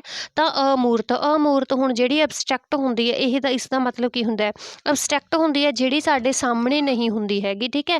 ਅਬਸਟਰੈਕਟ ਦਾ ਮਤਲਬ ਕੀ ਹੁੰਦਾ, ਜਿਹੜੀ ਸਾਡੇ ਸਾਹਮਣੇ ਨਹੀਂ ਹੈਗੀ, ਜਿਸ ਨੂੰ ਅਸੀਂ ਆਪਣੇ ਹੱਥ ਨਾਲ ਟੱਚ ਨਹੀਂ ਕਰ ਸਕਦੇ। ਜਿਵੇਂ ਕਿ ਫੋਰ ਐਗਜ਼ਾਮਪਲ ਦੇਖੋ, ਮੈਂ ਕਲਾਸ ਦੇ ਵਿੱਚ ਜਦੋਂ ਇੱਕ ਟੀਚਰ ਆਉਂਦਾ ਹੈ ਨਾ, ਉਹ ਬੱਚਿਆਂ ਨੂੰ ਕੀ ਕਰਦਾ ਹੈਗਾ, ਕੋਈ ਇਨਵੀਟੇਸ਼ਨ ਕਾਰਡ ਵਗੈਰਾ, ਠੀਕ ਹੈ, ਜਾਂ ਫਿਰ ਕੋਈ ਕੁਇਜ਼ ਦੇ ਵਾਸਤੇ, ਕੋਈ ਕੰਪੀਟੀਸ਼ਨ ਦੇ ਵਾਸਤੇ ਕੋਈ ਮਟੀਰੀਅਲ ਇੱਦਾਂ ਦੀਆਂ ਚੀਜ਼ਾਂ ਲੈ ਕੇ ਆਉਂਦਾ ਗਾ, ਠੀਕ ਹੈ। ਮੰਨ ਲਓ ਉਹ ਲੈਬ ਦੇ ਵਿੱਚ ਜਾਂਦਾ ਤਾਂ ਲੈਬ ਦੇ ਵਿੱਚ ਕੁਝ ਚੀਜ਼ਾਂ ਦਿਖਾਉਂਦਾ ਬੱਚੇ ਨੂੰ ਕਿ ਇਹ ਬੱਚੇ ਬੀਕਰ ਹੁੰਦਾ ਗਾ, ਠੀਕ ਹੈ, ਇਹ ਹੈਗਾ ਟਰਾਈਪੋਡ ਸਟੈਂਡ ਹੁੰਦਾ ਗਾ, ਠੀਕ ਹੈ, ਜਿਹੜਾ ਕਿ ਮਤਲਬ ਅਸੀਂ ਜਦੋਂ ਕਿਸੇ ਚੀਜ਼ ਨੂੰ ਬਰਨ ਕਰਨਾ ਉਹਦੇ ਵਾਸਤੇ ਰੱਖਿਆ ਜਾਂਦਾ ਹੈਗਾ। ਮਤਲਬ ਇੱਦਾਂ ਦੀਆਂ ਚੀਜ਼ਾਂ ਕੁਛ ਉਹਨਾਂ ਨੂੰ ਲਿਆ ਕੇ ਦਿਖਾਉਂਦਾ ਹੈਗਾ। ਤਾਂ ਉਹ ਕੀ ਹੋ ਗਿਆ ਰਾਜੇ, ਕੋਨਕਰੀਟ ਮਟੀਰੀਅਲ ਹੋ ਗਿਆ, ਕਿਉਂਕਿ ਬੱਚੇ ਉਹਨੂੰ ਹੱਥ ਲਾ ਕੇ ਦੇਖ ਸਕਦੇ ਨੇ, ਬੱਚੇ ਆਪਣੀ ਅੱਖਾਂ ਨਾਲ ਆਪਣੇ ਸਾਹਮਣੇ ਦੇ ਸਕਦੇ ਨੇ, ਠੀਕ ਹੈ। ਤਾਂ ਦੂਸਰੇ ਪਾਸੇ ਹੁਣ ਇੱਕ ਕੀ ਹੈਗਾ, ਜਦੋਂ ਕਲਾਸ ਦੇ ਵਿੱਚ ਟੀਚਰ ਆਉਂਦਾ ਗਾ ਤਾਂ ਟੀਚਰ ਉਹਨਾਂ ਨੂੰ ਆ ਕੇ ਬੱਚਿਆਂ ਨੂੰ ਕਹਿੰਦਾ ਗਾ ਕਿ ਦੇਖੋ ਸਾਡੀ ਜਿਹੜੀ ਅਰਥ ਹੈਗੀ ਹੈ ਨਾ, ਜਿਹੜੀ ਸਾਡੀ ਧਰਤੀ ਹੈਗੀ ਉਹ ਕੀ ਹੈਗੀ, ਉਸਦੇ ਉੱਪਰ 71% ਕੀ ਹੈਗਾ ਵਾਟਰ ਹੈਗਾ, ਠੀਕ ਹੈ, ਅਤੇ 30% ਹੈਗੀ ਹੈ ਜਿਹੜੀ ਕੀ ਹੈਗਾ ਲੈਂਡ ਵਾਲਾ ਏਰੀਆ, ਮਿੱਟੀ ਵਾਲਾ ਏਰੀਆ ਹੈਗਾ। ਸਾਡੀ ਜਿਹੜੀ ਅਰਥ ਹੈ ਉਸ ਦੇ ਆਲੇ ਦੁਆਲੇ ਕੀ ਨੇਗਾ, ਸਫੀਅਰ ਬਣੇ ਹੋਏ ਨੇ, ਠੀਕ ਹੈ, ਮੰਡਲ ਬਣੇ ਹੋਏ ਨੇਗੇ, ਵਾਯੂ ਮੰਡਲ ਬਣਿਆ ਹੋਇਆ ਹੈਗਾ, ਠੀਕ ਹੈ, ਐਟਮੋਸਫੀਅਰ ਹੈ, ਲਿਥੋਸਫੀਅਰ ਹੈ। ਤਾਂ ਇਹ ਸਾਰੀਆਂ ਚੀਜ਼ਾਂ ਹੁਣ ਦੇਖੋ ਟੀਚਰ ਉਹਨਾਂ ਨੂੰ ਸਾਹਮਣੇ ਤਾਂ ਨਹੀਂ ਦਿਖਾ ਰਿਹਾ, ਉਸਦੇ ਸਾਹਮਣੇ ਤਾਂ ਨਹੀਂ ਅਰਥ ਫੜੀ ਹੋਈ ਹੈਗੀ ਕਿ ਉਹ ਆਪਣੀਆਂ ਆਲੇ ਦੁਆਲੇ ਦੀਆਂ ਅਰਥ ਦੇ ਲੇਅਰਸ ਦਿਖਾ ਰਹੇ ਹੈਗਾ, ਉਹ ਬੱਚਿਆਂ ਨੂੰ ਸਿਰਫ ਸਮਝਾ ਰਹੇ ਆ ਅਤੇ ਬੱਚੇ ਆਪਣੇ ਦਿਮਾਗ ਦੇ ਵਿੱਚ ਕਲਪਨਾ ਕਰਨਗੇ ਕਿ ਹਾਂ ਇੱਦਾਂ ਦੀ ਅਰਥ ਹੁੰਦੀ ਹੈ, ਉਸਦੇ ਆਲੇ ਦੁਆਲੇ ਇੱਦਾਂ ਸਫੀਅਰਸ ਹੁੰਦੇ ਨੇ, ਐਟਮੋਸਫੀਅਰ ਹੋ ਗਿਆ, ਲਿਥੋਸਫੀਅਰ ਹੋ ਗਿਆ, ਇੱਦਾਂ ਸਫੀਅਰ ਬਣੇ ਹੋਏ ਨੇ, ਮੰਡਲ ਬਣੇ ਹੋਏ ਨੇ, ਠੀਕ ਹੈ। ਜਿਵੇਂ ਕਿ ਹੁਣ ਆਪਾਂ ਕਹਿ ਸਕਦੇ ਹਾਂ ਐਟਮੋਸਫੇਅਰ ਦੇ ਵਿੱਚ ਜਿਹੜੇ ਸਾਡੇ ਜਹਾਜ਼ ਨੇ, ਪਲੇਨਸ ਨੇ, ਉਹ ਮੂਵ ਕਰਦੇ ਨੇ। ਉਸ ਤੋਂ ਬਾਅਦ ਸਫੀਅਰਸ ਹੁੰਦੇ ਨੇ ਜਿਸ ਦੇ ਵਿੱਚ ਤਾਰੇ ਟਿਮਟਿਮਾਉਂਦੇ ਨੇ, ਓਜ਼ੋਨ ਲੇਅਰ ਹੈ। ਤਾਂ ਇਹ ਸਾਰੀਆਂ ਚੀਜ਼ਾਂ ਨੂੰ ਬੱਚੇ ਆਪਣੇ ਹੱਥ ਨਾਲ ਨਹੀਂ ਫੜ ਸਕਦੇ, ਫੜ ਕੇ ਨਹੀਂ ਦੇਖ ਸਕਦੇ ਹੈਗੇ। ਤਾਂ ਇਹ ਚੀਜ਼ਾਂ ਨੂੰ ਬੱਚੇ ਆਪਣੇ ਦਿਮਾਗ ਦੇ ਵਿੱਚ ਇਮੈਜੀਨੇਸ਼ਨ ਕਰਨਗੇ, ਠੀਕ ਹੈ, ਬੱਚੇ ਆਪਣੇ ਮਤਲਬ ਇਹ ਚੀਜ਼ਾਂ ਦੀ ਕਲਪਨਾ ਕਰਨਗੇ ਦਿਮਾਗ ਦੇ ਵਿੱਚ, ਪਰ ਉਹਨਾਂ ਦੇ ਹੱਥ ਦੇ ਸਾਹਮਣੇ ਇਹ ਚੀਜ਼ਾਂ ਨਹੀਂ ਹੈਗੀਆਂ, ਹੱਥ ਦੇ ਵਿੱਚ ਨਹੀਂ ਹੈਗੀਆਂ। ਤਾਂ ਰਾਜੇ ਉਹ ਚੀਜ਼ਾਂ ਨੂੰ ਅਸੀਂ ਕੀ ਕਹਿੰਦੇ ਹਾਂ, ਅਮੂਰਤ ਚੀਜ਼ਾਂ ਕਹਿੰਦੇ ਹਾਂ, ਅਮੂਰਤ ਸੋਚ ਕਹਿੰਦੇ ਹਾਂ, ਸਾਡੇ ਦਿਮਾਗ ਦੇ ਵਿੱਚ ਕਲਪਨਾ ਕਰਨਾ। ਪਤਾ ਲੱਗ ਰਿਹਾ ਜੀ। ਜਿਹੜਾ ਥਰਡ ਦੇਖੋ ਹੈਗਾ ਇਸ ਦੇ ਵਿੱਚ sorry next, it can not be increase by training. ਰਾਜੇ ਜਿਹੜਾ ਜੀ ਫੈਕਟਰ ਹੈਗਾ ਇਹਨੂੰ ਅਸੀਂ ਸਿਖਲਾਈ ਦੇ ਨਾਲ ਵਧਾ ਨਹੀਂ ਸਕਦੇ ਹੈਗੇ, ਠੀਕ ਹੈ। ਜੇਕਰ ਜਿਸ ਬੱਚੇ ਦੇ ਵਿੱਚ ਜਿੰਨਾ ਜੀ ਫੈਕਟਰ ਆ ਗਿਆ ਅਸੀਂ ਉਹਨੂੰ ਕੀ ਨਹੀਂ ਕਰ ਸਕਦੇ, ਵਧਾ ਨਹੀਂ ਸਕਦੇ ਹੈਗੇ, ਠੀਕ ਹੈ। ਇਟ ਰਿਲੇਟ ਵਿਦ ਹੈਰੀਡਿਟੀ, ਇਹ ਵੰਸ਼ਾਵਲੀ ਦੇ ਨਾਲ ਰਾਜੇ ਕੀ ਹੁੰਦਾ, ਹੈਰੀਡਿਟੀ ਦੇ ਨਾਲ ਇਹ ਕੀ ਹੁੰਦਾ, ਸੰਬੰਧਿਤ ਹੁੰਦਾ। ਜਿਵੇਂ ਕਿ ਮੈਂ ਤੁਹਾਨੂੰ ਦੱਸਿਆਗਾ ਕਿ ਜਿੱਦਾਂ ਦੇ ਪੇਰੈਂਟਸ ਹੁੰਦੇ ਨੇ ਹੈ ਨਾ, ਤਾਂ ਉਹਨਾਂ ਦੇ ਵਿੱਚੋਂ ਕੀ ਹੁੰਦਾ, ਉਹਨਾਂ ਦਾ ਬੱਚਾ ਹੀ ਉੱਦਾਂ ਦਾ ਹੀ ਸੁਭਾਅ ਦਾ ਹੁੰਦਾ, ਇਹ ਜੀ ਫੈਕਟਰ ਹੁੰਦਾ ਹੈਗਾ। ਤਾਂ ਇਸ ਦੇ ਵਿੱਚੋਂ ਰਾਜੇ ਜਿਹੜੇ ਇੰਪੋਰਟੈਂਟ ਪੁਆਇੰਟਸ ਸੀਗੇ ਉਹ ਬਿਲਕੁਲ ਨੇ ਜਿਨ੍ਹਾਂ ਦੇ ਵਿੱਚੋਂ ਤੁਹਾਡਾ ਕੁਐਸਚਨ ਬਣ ਸਕਦਾ ਹੈਗਾ, ਠੀਕ ਹੈ। ਤੁਸੀਂ ਇਹ ਯਾਦ ਰੱਖਣੇ ਨੇ ਇਹਨਾਂ ਨੂੰ। ਜੀ ਫੈਕਟਰ ਹੈਗਾ ਜਿਹੜਾ ਇਹ ਕੀ ਹੁੰਦਾ ਗਾ, ਜਿਹੜੀਆਂ ਅਸੀਂ ਅੱਜ ਚੀਜ਼ਾਂ ਪੜ੍ਹੀਆਂ ਨੇ, ਦੇਖੋ ਜੀ ਫੈਕਟਰ ਹੈ ਜਿਹੜਾ ਇਹ ਕੀ ਹੁੰਦਾ ਗਾ, ਜਰਨਲ ਫੈਕਟਰ ਹੈਗਾ, ਠੀਕ ਹੈ। ਇਹ ਕੀ ਹੁੰਦਾ, ਸਾਨੂੰ ਹੈਰੀਡਿਟੀ ਸਾਡੇ ਮਾਤਾ ਪਿਤਾ ਤੋਂ ਹੀ ਮਿਲਦਾ ਹੈਗਾ। ਇਸ ਨੂੰ ਅਸੀਂ ਇਨਕਰੀਜ਼ ਨਹੀਂ ਕਰ ਸਕਦੇ ਹੈਗੇ, ਇਸ ਨੂੰ ਅਸੀਂ ਚੇਂਜ ਨਹੀਂ ਕਰ ਸਕਦੇ, ਵਧਾ ਨਹੀਂ ਸਕਦੇ ਹੈਗੇ, ਠੀਕ ਹੈ ਰਾਜੇ। ਇਸ ਨੂੰ ਇਹ ਕੀ ਕਰਦਾ, ਮੇਜ਼ਰ ਕਰਦਾ, ਮਾਪਦਾ ਸਾਡੀ ਅਮੂਰਤ ਸੋਚ ਨੂੰ, ਠੀਕ ਹੈ, ਅਤੇ ਇਹਨੂੰ ਅਸੀਂ ਬਦਲ ਨਹੀਂ ਸਕਦੇ। ਤਾਂ ਦੇਖੋ ਰਾਜੇ ਹੁਣ ਜਿਵੇਂ ਕਿ ਇੱਕ ਬੱਚਾ ਗਾ, ਠੀਕ ਹੈ, ਜੇਕਰ ਉਹ ਕੀ ਕਰਦਾ ਹੈਗਾ, ਮੰਨ ਲਓ ਅਸੀਂ ਇਹ ਦੋ ਬੱਚੇ ਨੇਗੇ, ਜਦੋਂ ਉਹਨਾਂ ਨੂੰ ਟੀਚਰ ਕਹਿੰਦਾ ਹੈਗਾ ਕਿ ਤੁਸੀਂ ਕਿਸੇ ਵੀ ਚੀਜ਼ ਕੋਈ ਵੀ ਟੌਪਿਕ ਦੱਸਦਾ ਹੈਗਾ, ਠੀਕ ਹੈ। ਮੰਨ ਲਓ ਕਿ ਇਹਨਾਂ ਨੂੰ ਕਹਿੰਦੇ ਨੇ ਕਿ ਅਸੀਂ ਕਿਤੇ ਪਿਕਨਿਕ ਦਾ ਮਤਲਬ ਅਸੀਂ ਕਿਤੇ ਟੂਰ ਲੈ ਕੇ ਜਾਣ ਦਾ ਪਲਾਨ ਬਣਾਇਆ ਹੈਗਾ ਹੈ ਨਾ, ਤਾਂ ਤੁਸੀਂ ਸੋਚ ਕੇ ਦੱਸੋ ਤੁਹਾਡੇ ਦਿਮਾਗ ਦੇ ਵਿੱਚ ਕਿਹੜੀਆਂ ਕਿਹੜੀਆਂ ਆਈਆਂ ਜੇ ਥਾਵਾਂ ਆ ਰਹੀਆਂ ਨੇਗੀਆਂ ਜਿੱਥੇ ਅਸੀਂ ਘੁੰਮ ਸਕਦੇ ਹਾਂ, ਜਿੱਥੇ ਸਾਡੇ ਲਈ ਬਹੁਤ ਵਧੀਆ। ਤਾਂ ਹੁਣ ਇਹ ਬੱਚਾ ਜਿਹੜਾ ਆਪਣੇ ਦਿਮਾਗ ਦੇ ਵਿੱਚ ਸੋਚੂਗਾ ਕਿ ਸਾਨੂੰ ਕੀ ਹੈਗਾ, ਗਾਰਡਨ ਵਗੈਰਾ ਜਾਣਾ ਚਾਹੀਦਾ ਹੈ, ਪਾਰਕ ਜਾਣਾ ਚਾਹੀਦਾ ਜਿੱਥੇ ਅਸੀਂ ਇੰਜੋਏ ਕਰਾਂਗੇ ਹੈ ਨਾ, ਸਾਨੂੰ ਮੋਲ ਵਗੈਰਾ ਘੁੰਮਣਾ ਚਾਹੀਦਾ ਹੈਗਾ, ਸਾਨੂੰ ਕੀ ਹੈ ਝੂਲਿਆਂ ਵਗੈਰਾ 'ਤੇ ਜਾਣਾ ਚਾਹੀਦਾ, ਸਾਨੂੰ ਨਦੀਆਂ ਵਗੈਰਾ ਦੇਖਣੀਆਂ ਨੇ। ਤਾਂ ਇਹ ਬੱਚਾ ਇਸ ਤਰ੍ਹਾਂ ਦੀ ਸੋਚ ਰੱਖਦਾ ਹੈਗਾ, ਆਪਣੇ ਦਿਮਾਗ ਦੇ ਵਿੱਚ ਚੀਜ਼ਾਂ ਸੋਚ ਰਿਹਾ, ਉਹਦੇ ਸਾਹਮਣੇ ਕੁਛ ਨਹੀਂ ਹੈਗਾ। ਹੁਣ ਜਿਹੜਾ ਇਹ ਬੱਚਾ ਹੈਗਾ ਇਹ ਕੀ ਸੋਚ ਰਿਹਾ ਹੈਗਾ ਕਿ ਸਾਨੂੰ ਕੀ ਹੈਗਾ ਸਾਇੰਸ ਸਿਟੀ ਵਿਖੇ ਜਾਣਾ ਚਾਹੀਦਾ ਹੈਗਾ, ਜਿੱਥੇ ਸਾਨੂੰ ਬਹੁਤ ਕੁਝ ਸਿੱਖਣ ਨੂੰ ਮਿਲੂਗਾ। ਸਾਨੂੰ ਕੋਈ ਨਿਊ ਲਾਇਬ੍ਰੇਰੀ ਵਿਜ਼ਿਟ ਕਰਵਾਉਣੀ ਚਾਹੀਦੀ ਹੈ ਜਿੱਥੇ ਸਾਨੂੰ ਬੁੱਕਸ ਵਗੈਰਾ ਦੇਖਣ ਨੂੰ ਮਿਲਣਗੀਆਂ, ਅਸੀਂ ਨਵੀਆਂ ਨਵੀਆਂ ਬੁੱਕਸ ਦੇਖਾਂਗੇ ਹੈ ਨਾ। ਤਾਂ ਸਾਨੂੰ ਮਤਲਬ ਕੀ ਹੈਗਾ ਕੋਈ ਬੁੱਕ ਫੇਅਰ 'ਤੇ ਲੈ ਕੇ ਜਾਣਾ ਚਾਹੀਦਾ ਹੈਗਾ, ਜਾਂ ਫਿਰ ਸਾਨੂੰ ਕੀ ਹੈਗਾ ਕਿਸੇ ਹਾਇਰ ਯੂਨੀਵਰਸਿਟੀ ਕਾਲਜ ਦੇ ਵਿੱਚ ਲੈ ਕੇ ਜਾਣਾ ਚਾਹੀਦਾ ਜਿੱਥੇ ਸਾਨੂੰ ਹਾਇਰ ਮਤਲਬ ਬਹੁਤ ਐਜੂਕੇਟਡ ਪ੍ਰੋਫੈਸਰਸ ਵਗੈਰਾ, ਹੋਰ ਟੀਚਰਸ ਵਗੈਰਾ ਬਹੁਤ ਮਿਲਣਗੇ, ਜਿੱਥੇ ਸਾਨੂੰ ਉਹਨਾਂ ਤੋਂ ਹੋਰ ਬਹੁਤ ਸਾਰਾ ਗਿਆਨ ਮਿਲੂਗਾ। ਤਾਂ ਹੁਣ ਇਸ ਦੀ ਥਿੰਕਿੰਗ ਅਲੱਗ ਤਰੀਕੇ ਦੀ ਹੈ, ਇਹ ਆਪਣੇ ਦਿਮਾਗ ਦੇ ਵਿੱਚ ਕੁਛ ਅਲੱਗ ਤਰੀਕੇ ਦਾ ਸੋਚਦਾ ਹੈ। ਤਾਂ ਜਦੋਂ ਟੀਚਰ ਇਹਨਾਂ ਨੂੰ ਪੁੱਛੂਗਾ ਕਿ ਤੁਹਾਡੇ ਆਈਡੀਆਜ਼ ਬਾਰੇ ਦੱਸੋ, ਤਾਂ ਟੀਚਰ ਇਹਨਾਂ ਦੀ ਇਸ ਬੁੱਧੀ ਤੋਂ ਗਿਆਨ ਅੰਦਾਜ਼ਾ ਲਗਾ ਲੂਗਾ ਕਿ ਇਹ ਬੱਚੇ ਨੇ ਜਿਹੜੇ, ਇਹਨਾਂ ਦੀ ਬੁੱਧੀ ਕਿਸ ਤਰ੍ਹਾਂ ਦੀ ਹੈ, ਠੀਕ ਹੈ, ਇਹ ਕਿੰਨੇ ਕੁ ਇੰਟੈਲੀਜੈਂਟ ਨੇ। ਕਿਉਂਕਿ ਦੇਖੋ ਇਹਨਾਂ ਨੇ ਦਿਮਾਗ ਦੇ ਵਿੱਚ ਜਿਹੜੀਆਂ ਅਮੂਰਤ ਚੀਜ਼ਾਂ ਆਪਣੇ ਕਲਪਨਾ ਕਰੀਆਂ ਨੇ, ਸੋਚੀਆਂ ਨੇ, ਉਸ ਤੋਂ ਹੀ ਬੱਚੇ ਦੀ ਬੁੱਧੀ ਦਾ ਅੰਦਾਜ਼ਾ ਲਗਾਇਆ ਜਾ ਸਕਦਾ। ਅਤੇ ਟੀਚਰ ਨੂੰ ਆਟੋਮੈਟਿਕਲੀ ਪਤਾ ਲੱਗੂਗਾ ਕਿ ਇਹ ਬੱਚਾ ਜਿਹੜਾ ਪੜ੍ਹਨ ਬਾਰੇ ਸੋਚਦਾ, ਪੜ੍ਹਾਈ ਵੱਲ ਇਸ ਦਾ ਧਿਆਨ ਹੈ, ਇਸ ਦਾ ਜਿਹੜਾ ਧਿਆਨ ਹੈਗਾ ਉਹ ਹੋਰ ਕੰਮਾਂ ਵੱਲ ਹੈ, ਹੋਰ ਚੀਜ਼ਾਂ ਦੇ ਵਿੱਚ ਇੰਟਰਸਟ ਹੈਗਾ ਬੱਚੇ ਦਾ। ਪਤਾ ਲੱਗ ਗਿਆ ਰਾਜੇ ਤੁਹਾਨੂੰ ਕਿ ਜਿਹੜਾ ਜੀ ਫੈਕਟਰ ਹੈਗਾ ਇਸ ਦੇ ਨਾਲ ਅਸੀਂ ਐਬਸਟਰੈਕਟ ਥਿੰਕਿੰਗ ਨੂੰ ਕੀ ਕਰ ਸਕਦੇ ਹਾਂ, ਮਾਪ ਸਕਦੇ ਹਾਂ। ਅਸੀਂ ਇਹਨੂੰ ਵਧਾ ਚੜਾ ਨਹੀਂ ਸਕਦੇ, ਠੀਕ ਹੈ ਰਾਜੇ, ਕਿਉਂਕਿ ਹੁਣ ਜਿਹੜਾ ਇੱਕ ਬੱਚਾ ਦਿਮਾਗ ਦੇ ਵਿੱਚ ਜੋ ਵੀ ਕਲਪਨਾ ਕਰਦਾ ਸੋਚਦਾ ਹੈਗਾ, ਠੀਕ ਹੈ, ਉਹਨੂੰ ਕਿਸੇ ਤਰੀਕੇ ਨਾਲ ਕੀ ਨਹੀਂ ਕਰ ਸਕਦਾ, ਬਦਲਿਆ ਨਹੀਂ ਜਾ ਸਕਦਾ ਹੈਗਾ, ਠੀਕ ਹੈ ਰਾਜੇ। ਕੋਈ ਫੈਕਟਰ ਇੱਦਾਂ ਦਾ ਨਹੀਂ ਹੁੰਦਾ ਕਿ ਅਸੀਂ ਉਹਨੂੰ ਬਦਲ ਦਾਂਗੇ। ਜਿਹੜੀ ਬੱਚੇ ਦੇ ਦਿਮਾਗ ਦੇ ਵਿੱਚ ਕੀ ਆਉਂਦੀ ਹੈ, ਥਿੰਕਿੰਗ ਆਉਂਦੀ ਹੈਗੀ, ਇਹ ਨੋਰਮਲ ਹੁੰਦੀ ਹੈ ਰਾਜੇ, ਠੀਕ ਹੈ। ਪਤਾ ਲੱਗ ਗਿਆ ਰਾਜੇ, ਇਹਦੇ ਜਿਹੜੇ ਇੰਪੋਰਟੈਂਟ ਪੁਆਇੰਟਸ ਸੀ ਤੁਸੀਂ ਆਈ ਹੋਪ ਨੋਟ ਕਰ ਲਏ ਹੋਣਗੇ। ਤਾਂ ਦੇਖੋ ਉਸ ਤੋਂ ਬਾਅਦ ਨੈਕਸਟ ਕਿਹਾ ਗਿਆ ਕਿ ਜਰਨਲ ਇੰਟੈਲੀਜੈਂਸ ਜਾਂ ਜੀ ਫੈਕਟਰ ਹੈਗਾ ਜਿਹੜਾ, ਇਹ ਸੈਵਰਲ ਕੀ ਹੁੰਦਾ ਕੰਪੋਨੈਂਟਸ ਦਾ ਬਣਿਆ ਹੋਇਆ ਹੈ। ਜਰਨਲ ਇੰਟੈਲੀਜੈਂਟ ਜਾਂ ਜੀ ਫੈਕਟਰ ਕਈ ਹਿੱਸਿਆਂ ਨਾਲ ਬਣਿਆ ਹੁੰਦਾ ਹੈ, ਜਿਸ ਵਿੱਚ ਸ਼ਾਮਿਲ ਹਨ। ਤਾਂ ਰਾਜੇ ਇਹ ਕਿਸ ਕਿਸ ਦਾ ਬਣਿਆ ਹੋਇਆ ਹੈ? ਸਭ ਤੋਂ ਪਹਿਲਾਂ ਫਲੂਇਡ ਰੀਜ਼ਨਿੰਗ ਦਾ ਬਣਿਆ ਹੋਇਆ, the ability to think creatively and solve problems. ਕਹਿੰਦੇ ਜਿਹੜੀ ਤਰਲ ਤਰਕ ਹੁੰਦੀ ਹੈ, ਰਚਨਾਤਮਕ ਤੌਰ 'ਤੇ ਸੋਚਣਾ ਅਤੇ ਸਮੱਸਿਆ ਨੂੰ ਹੱਲ ਕਰਨਾ। ਤਾਂ ਜੀ ਫੈਕਟਰ ਹੈਗਾ ਜਿਹੜਾ, ਇਹਦੇ ਵਿੱਚ ਜਿਹੜਾ ਕਾਰਕ ਆਉਂਦਾ ਹੈਗਾ ਫਲੂਇਡ ਰੀਜ਼ਨਿੰਗ ਤੋਂ ਆਉਂਦਾ ਹੈ। ਤੁਸੀਂ ਇਹ ਚੀਜ਼ ਨੂੰ ਯਾਦ ਰੱਖਣਾ ਰਾਜੇ, ਕਿਉਂਕਿ ਇਹਦੇ ਵਿੱਚ ਕੁਐਸਚਨ ਬਣਦਾ ਹੁੰਦਾ ਹੈਗਾ, ਇਹ ਪੁੱਛਦੇ ਨੇਗੇ ਕਿ ਇਹ ਕਾਰਕ ਜੀ ਫੈਕਟਰ ਦੇ ਅੰਦਰ ਆਉਂਦਾ ਜਾਂ ਨਹੀਂ ਆਉਂਦਾ। ਕੋਈ ਵੀ ਤੁਹਾਨੂੰ ਮਤਲਬ 3-4 ਕਾਰਕ ਦੇ ਦੇਣਗੇ, ਉਹਨਾਂ ਦੇ ਵਿੱਚੋਂ ਪੁੱਛਣਗੇ। ਤਾਂ ਫਲੂਇਡ ਹੈ ਜਿਹੜਾ, ਇਹ ਰੀਜ਼ਨਿੰਗ ਜਿਹੜਾ ਫਲੂਇਡ ਰੀਜ਼ਨਿੰਗ ਹੈ, ਇਹ ਜੀ ਫੈਕਟਰ ਦਾ ਕਾਰਕ ਹੈ। ਇਹਦੇ ਵਿੱਚ ਕੀ ਕਰਦੇ ਆ, ਇਹ ਕੀ ਹੁੰਦੀ ਹੈ, ਯੋਗਤਾ ਹੁੰਦੀ ਹੈ ਸਾਡੇ ਦਿਮਾਗ ਦੀ ਕੀ ਕਰਨ ਵਾਸਤੇ, ਸੋਚਣ ਵਾਸਤੇ, ਕ੍ਰੀਏਟੀਵਿਟੀ, ਮਤਲਬ ਅਸੀਂ ਕੁਝ ਨਾ ਕੁਝ ਕ੍ਰੀਏਟ ਕਰਦੇ ਹਾਂ, ਰਚਨਾ ਕਰਦੇ ਆਂਗੇ, ਠੀਕ ਹੈ। ਹੁਣ ਜਦੋਂ ਟੀਚਰ ਨੇ ਦੋਨਾਂ ਬੱਚਿਆਂ ਨੂੰ ਕਿਹਾ ਸੀਗਾ ਕਿ ਅਸੀਂ ਟੂਰ 'ਤੇ ਲੈ ਕੇ ਜਾਵਾਂਗੇ, ਤੁਸੀਂ ਆਪਣੇ ਦਿਮਾਗ ਦੇ ਵਿੱਚ ਕੁਝ ਥਾਵਾਂ 'ਤੇ ਸਾਨੂੰ ਆਈਡੀਆ ਦੱਸੋ ਕਿ ਸਾਨੂੰ ਕਿੱਥੇ ਜਾਣਾ ਚਾਹੀਦਾ ਹੈ। ਤਾਂ ਬੱਚਾ ਆਪਣੇ ਦਿਮਾਗ ਦੇ ਵਿੱਚ ਸੋਚੂਗਾ, ਦਿਮਾਗ ਦੇ ਵਿੱਚ ਚੀਜ਼ਾਂ ਨੂੰ ਕ੍ਰੀਏਟ ਕਰ ਲੂਗਾ, ਹੈ ਨਾ। ਅਸੀਂ ਸਾਇੰਸ ਸਿਟੀ ਜਾਵਾਂਗੇ, ਉੱਥੇ ਇਹ ਚੀਜ਼ਾਂ ਦੇਖਾਂਗੇ, ਅਸੀਂ ਪਿਕਨਿਕ 'ਤੇ ਜਾਵਾਂਗੇ, ਅਸੀਂ ਕਿਸੇ ਮਤਲਬ ਗਾਰਡਨ 'ਚ ਜਾਵਾਂਗੇ, ਜਾਂ ਕਿਸੇ ਮੋਲ ਵਗੈਰਾ 'ਚ ਜਾਵਾਂਗੇ, ਜਾਂ ਕਿਸੇ ਵਾਟਰ ਬੋਡੀ 'ਚ ਜਾਵਾਂਗੇ। ਮਤਲਬ ਇਹਨਾਂ ਦੀਆਂ ਚੀਜ਼ਾਂ ਅਲੱਗ-ਅਲੱਗ ਤਰ੍ਹਾਂ ਦੀਆਂ ਸੋਚਦਾ, ਕ੍ਰੀਏਟ ਕਰਦਾ ਦਿਮਾਗ ਦੇ ਵਿੱਚ, ਅਤੇ ਪ੍ਰੋਬਲਮਸ ਨੂੰ ਸੋਲਵ ਕਰਦਾ। ਕਿਉਂਕਿ ਹੁਣ ਟੀਚਰ ਨੇ ਉਹਨਾਂ ਵਾਸਤੇ ਇੱਕ ਪ੍ਰੋਬਲਮ ਕ੍ਰੀਏਟ ਕਰਤੀ, ਇੱਥੇ ਕੀ ਕ੍ਰੀਏਟ ਕਰਤੀ ਕਿ ਤੁਸੀਂ ਸਾਨੂੰ ਉਹਨਾਂ ਥਾਵਾਂ ਦੇ ਨਾਮ ਦੱਸੋ ਸੁਜੈਸਟ ਕਰਕੇ, ਹੈ ਨਾ, ਆਪਣੇ ਦਿਮਾਗ ਦੇ ਅਕੋਰਡਿੰਗ, ਕਿ ਜਿੱਥੇ ਤੁਹਾਨੂੰ ਵਧੀਆ ਲੱਗਦਾ ਜਾਣਾ। ਤਾਂ ਉੱਥੇ ਬੱਚਾ ਕੀ ਕਰਦਾ, ਆਪਣੀ ਜਿਹੜੀ ਪ੍ਰੋਬਲਮ ਨੂੰ ਕੀ ਕਰਦਾ, ਸੋਲਵ ਕਰਦਾ, ਪਲੱਸ ਕੁਛ ਕ੍ਰੀਏਟ ਕਰਦਾ। ਤਾਂ ਇਹ ਅਬਿਲਿਟੀ ਹੈ, ਇਹ ਕੀ ਹੈਗੇ ਬੱਚੇ ਦੇ ਵਿੱਚ ਜਿਹੜੀ ਯੋਗਤਾ ਹੈਗੀ, ਠੀਕ ਹੈ। ਇਹਨੂੰ ਅਸੀਂ ਰਾਜੇ ਫਲੂਇਡ ਰੀਜ਼ਨਿੰਗ ਕਹਿੰਦੇ ਹਾਂ, ਠੀਕ ਹੈ। ਪਤਾ ਲੱਗ ਗਿਆ ਜਦੋਂ ਅਸੀਂ ਆਪਣੇ ਦਿਮਾਗ ਨੂੰ ਵਰਤ ਰਹੇ ਹਾਂ, ਕਿਉਂਕਿ ਬੁੱਧੀ ਸਾਡੀ ਚੇਂਜ ਹੋਈ ਜਾ ਰਹੀ ਹੈ। ਫਲੂਇਡ ਦਾ ਮਤਲਬ ਕੀ ਹੁੰਦਾ, ਜਿਹੜਾ ਤਰਲ ਹੁੰਦਾ ਜਿਸ ਨੂੰ ਅਸੀਂ ਬਦਲ ਸਕਦੇ ਹਾਂ, ਜਿਸ ਨੂੰ ਅਸੀਂ ਕੀ ਕਰ ਸਕਦੇ ਹਾਂ, ਚੇਂਜ ਕਰ ਸਕਦੇ। ਜਿਵੇਂ ਕਿ ਹੁਣ ਇੱਕ ਗਲਾਸ ਦੇ ਵਿੱਚ ਪਾਣੀ ਹੈਗਾ, ਜਦੋਂ ਅਸੀਂ ਉਹਨੂੰ ਕਿਸੇ ਹੋਰ ਵੈਸਲ ਦੇ ਵਿੱਚ ਪਾ ਦਾਂਗੇ, ਭਾਂਡੇ ਦੇ ਵਿੱਚ ਪਾ ਦਾਂਗੇ, ਤਾਂ ਉਹਦੀ ਸ਼ੇਪ ਕੀ ਹੋ ਜੂਗੀ, ਚੇਂਜ ਹੋ ਜੂ, ਤਰਲ ਹੋ ਜੂ। ਤਾਂ ਇਹ ਫਲੂਇਡ ਹੈ। ਹੁਣ ਜਦੋਂ ਬੱਚਾ ਕ੍ਰੀਏਟ ਕਰਦਾ, ਹੁਣ ਕੁਝ ਹੋਰ ਕ੍ਰੀਏਟ ਕਰੀ ਜਾਂਦਾ, ਫਿਰ ਥੋੜ੍ਹੇ ਟਾਈਮ ਬਾਅਦ ਕੁਝ ਹੋਰ ਕ੍ਰੀਏਟ ਕਰਨ ਲੱਗ ਜੂਗਾ, ਹੈ ਨਾ, ਅਤੇ ਪ੍ਰੋਬਲਮ ਨੂੰ ਸੋਲਵ ਕਰਦਾ ਰਹਿੰਦਾ ਹੈ। ਤਾਂ ਪਤਾ ਲੱਗ ਰਿਹਾ ਰਾਜੇ, ਜਿਹੜੀ ਫਲੂਇਡ ਰੀਜ਼ਨਿੰਗ ਹੈ ਤੁਹਾਡੀ ਜੀ ਫੈਕਟਰ ਦੇ ਵਿੱਚ ਆਉਂਦੀ ਹੈ।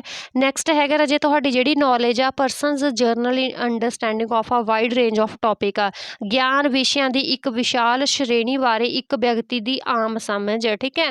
ਹੁਣ ਰਾਜੇ 2 ਸਟੈਪ ਹੋ ਗਏ ਇਹਦੇ ਵਿੱਚ, ਇੱਕ ਫਲੂਇਡ ਰੀਜ਼ਨਿੰਗ ਹੋ ਗਿਆ ਅਤੇ ਇੱਕ ਨੌਲੇਜ ਹੋ ਗਿਆ। ਇਹ ਦੋਨੇ ਫੈਕਟਰ ਨੇ ਤੁਹਾਡੇ ਜੀ ਫੈਕਟਰ ਦੇ ਵਿੱਚ ਆਉਂਦੇ ਨੇ। ਨੌਲੇਜ ਦਾ ਮਤਲਬ ਕੀ ਹੁੰਦਾ ਹੈਗਾ, ਕਹਿੰਦੇ ਸਾਡਾ ਜਿਹੜੀ ਕਿਸੇ ਟੋਪਿਕ ਨੂੰ ਲੈ ਕੇ, ਠੀਕ ਹੈ, ਕਿਸੇ ਵੀ ਮਤਲਬ ਵਿਸ਼ੇ ਨੂੰ ਲੈ ਕੇ ਜਿਹੜੀ ਸਾਡੀ ਆਮ ਸਮਝ ਹੈਗੀ, ਆਮ ਨੋਰਮਲ ਜਿਹੜੀ ਸਾਡੀ ਸਮਝ ਹੈਗੀ, ਉਹਨੂੰ ਰਾਜੇ ਕੀ ਕਹਿੰਦੇ ਨੇ, ਨੌਲੇਜ ਕਹਿੰਦੇ ਨੇ। ਥਰਡ 'ਤੇ ਹੈਗਾ ਰਾਜੇ ਜਿਹੜਾ ਸਾਡਾ quantitative reasoning the ability to solve numerical problems. ਜਦੋਂ ਅਸੀਂ ਨਿਊਮੈਰੀਕਲਸ ਪ੍ਰੋਬਲਮ, ਜਿਵੇਂ 2+2 ਕਿੰਨਾ ਹੋ ਗਿਆ, ਹੈ ਨਾ, 10+3 ਕਿੰਨਾ ਹੋ ਗਿਆ, ਤਾਂ ਇਹ ਨਿਊਮੈਰੀਕਲਸ ਮਾਤਰਾਤਮਕ ਤਰਕ ਹੈ, ਜਿਹੜੀ ਸੰਖਿਆਤਮਕ ਸਮੱਸਿਆਵਾਂ ਨੂੰ ਹੱਲ ਕਰਨ ਦੇ ਵਿੱਚ ਯੋਗ ਹੁੰਦੀ ਹੈ, ਉਹਨੂੰ ਰਾਜੇ ਕੀ ਕਹਿੰਦੇ ਨੇ, ਕੁਆਂਟੀਟੇਟਿਵ ਰੀਜ਼ਨਿੰਗ ਕਹਿੰਦੇ ਨੇ। ਨੈਕਸਟ ਹੈਗਾ visual spatial processing, the ability to interpret and manipulate visual information such as putting together puzzles. ਮਤਲਬ ਕੀ ਹੈਗਾ, ਦ੍ਰਿਸ਼ ਸਥਾਨਿਕ ਪ੍ਰੋਸੈਸਿੰਗ, ਵਿਜ਼ੂਅਲ ਜਾਣਕਾਰੀ ਦੀ ਵਿਆਖਿਆ ਕਰਨ ਅਤੇ ਹੇਰਾਫੇਰੀ ਕਰਨ ਦੀ ਯੋਗਤਾ, ਜਿਵੇਂ ਕਿ ਬੁਝਾਰਤਾਂ ਨੂੰ ਕੀ ਕਰਨਾ, ਇਕੱਠਾ ਕਰਨਾ। ਤਾਂ ਵਿਜ਼ੂਅਲ ਸਪੇਸ਼ੀਅਲ ਮਤਲਬ ਕੀ ਹੈਗਾ ਵੀ ਕੀ ਕਰਨਾ, ਜਿਹੜੀ ਵਿਜ਼ੂਅਲ ਮਤਲਬ ਜਿਹੜੇ ਦੇਖ ਸਕਦੇ ਹਾਂ ਅਸੀਂ, ਜਿਹੜੀ ਦਿੱਖ ਹੈਗੀ, ਠੀਕ ਹੈ, ਉਸ ਤਰ੍ਹਾਂ ਦੀ ਪ੍ਰੋਬਲਮਸ ਨੂੰ ਕੀ ਕਰਨਾ, ਇੰਟਰਪਟ ਕਰਨਾ, ਮੈਨੀਪੂਲੇਟ ਕਰਨਾ। ਉਹ ਅਬਿਲਿਟੀ ਹੁੰਦੀ ਹੈ ਰਾਜੇ ਜਿਸ ਦੇ ਵਿੱਚ ਅਸੀਂ ਇੰਟਰਪਟ ਕਰਦੇ ਹਾਂ ਜਾਂ ਮੈਨੀਪੂਲੇਟ ਕਰਦੇ ਹਾਂ, ਜਿਹੜੀ ਸਾਡੇ ਅੱਖਾਂ ਦੇ ਸਾਹਮਣੇ ਕੋਈ ਵੀ ਇਨਫੋਰਮੇਸ਼ਨ ਦਿਖਣ ਲੱਗ ਰਹੀ ਹੈ। ਜਿਵੇਂ ਕਿ ਹੁਣ ਤੁਹਾਨੂੰ ਇੱਦਾਂ ਦੇ ਕੁਝ ਕੀ ਕੀਤੇ ਨੇ, ਉਹ ਬੱਚਿਆਂ ਕੋਲੇ ਹੁੰਦੇ ਨੇ ਨਾ ਪਜ਼ਲਸ, ਟੋਇਜ਼, ਕਿ ਇਹਨਾਂ ਸਾਰੀਆਂ ਕੁਝ ਚੀਜ਼ਾਂ ਨੇਗੀਆਂ, ਹੈ ਨਾ, ਇਹ ਸ਼ੇਪਸ ਨੇਗੀਆਂ, ਇਹਨਾਂ ਦੇ ਨਾਲ ਇੱਕ ਨਵੀਂ ਸ਼ੇਪ ਕੀ ਕਰਨਾ, ਤਿਆਰ ਕਰਨਾ, ਹੈ ਨਾ, ਇੱਦਾਂ ਦੀ ਸ਼ੇਪ ਬੱਚੇ ਤਿਆਰ ਕਰ ਦਿੰਦੇ ਨੇ। ਤਾਂ ਇਹ ਕੀ ਹੋਗਾ ਰਾਜੇ, ਵਿਜ਼ੂਅਲ, ਕਿਉਂਕਿ ਬੱਚੇ ਦੇਖ ਕੇ ਕਰ ਰਹੇ ਨੇ। ਸਪੇਸ਼ੀਅਲ ਮਤਲਬ ਆਪਣੇ ਹੱਥ ਨਾਲ ਕੁਛ ਕਰ ਰਹੇ ਨੇ। ਪਤਾ ਲੱਗ ਰਿਹਾ ਰਾਜੇ, ਇਹ ਚੀਜ਼ ਵੀ ਕਿਹਦੇ ਵਿੱਚ ਆਉਂਦੀ ਹੈ, ਜੀ ਫੈਕਟਰ ਦੇ ਵਿੱਚ ਆਉਂਦੀ ਹੈ, ਨੋਰਮਲ। ਉਸ ਤੋਂ ਬਾਅਦ ਆ ਗਿਆ working memory, the use of a short term memory such as being able to repeat a list of items, ਮਤਲਬ ਕੰਮ ਕਰਨਾ, ਠੀਕ ਹੈ, ਕੰਮ ਕਰਨ ਦੀ ਮੈਮਰੀ। ਛੋਟੀ ਮਿਆਦ ਦੀ ਮੈਮਰੀ ਦੀ ਵਰਤੋਂ, ਜਿਵੇਂ ਕਿ ਆਈਟਮਾਂ ਦੀ ਸੂਚੀ ਨੂੰ ਦੁਹਰਾਉਣ ਦੇ ਯੋਗ ਹੋਣਾ, ਠੀਕ ਹੈ।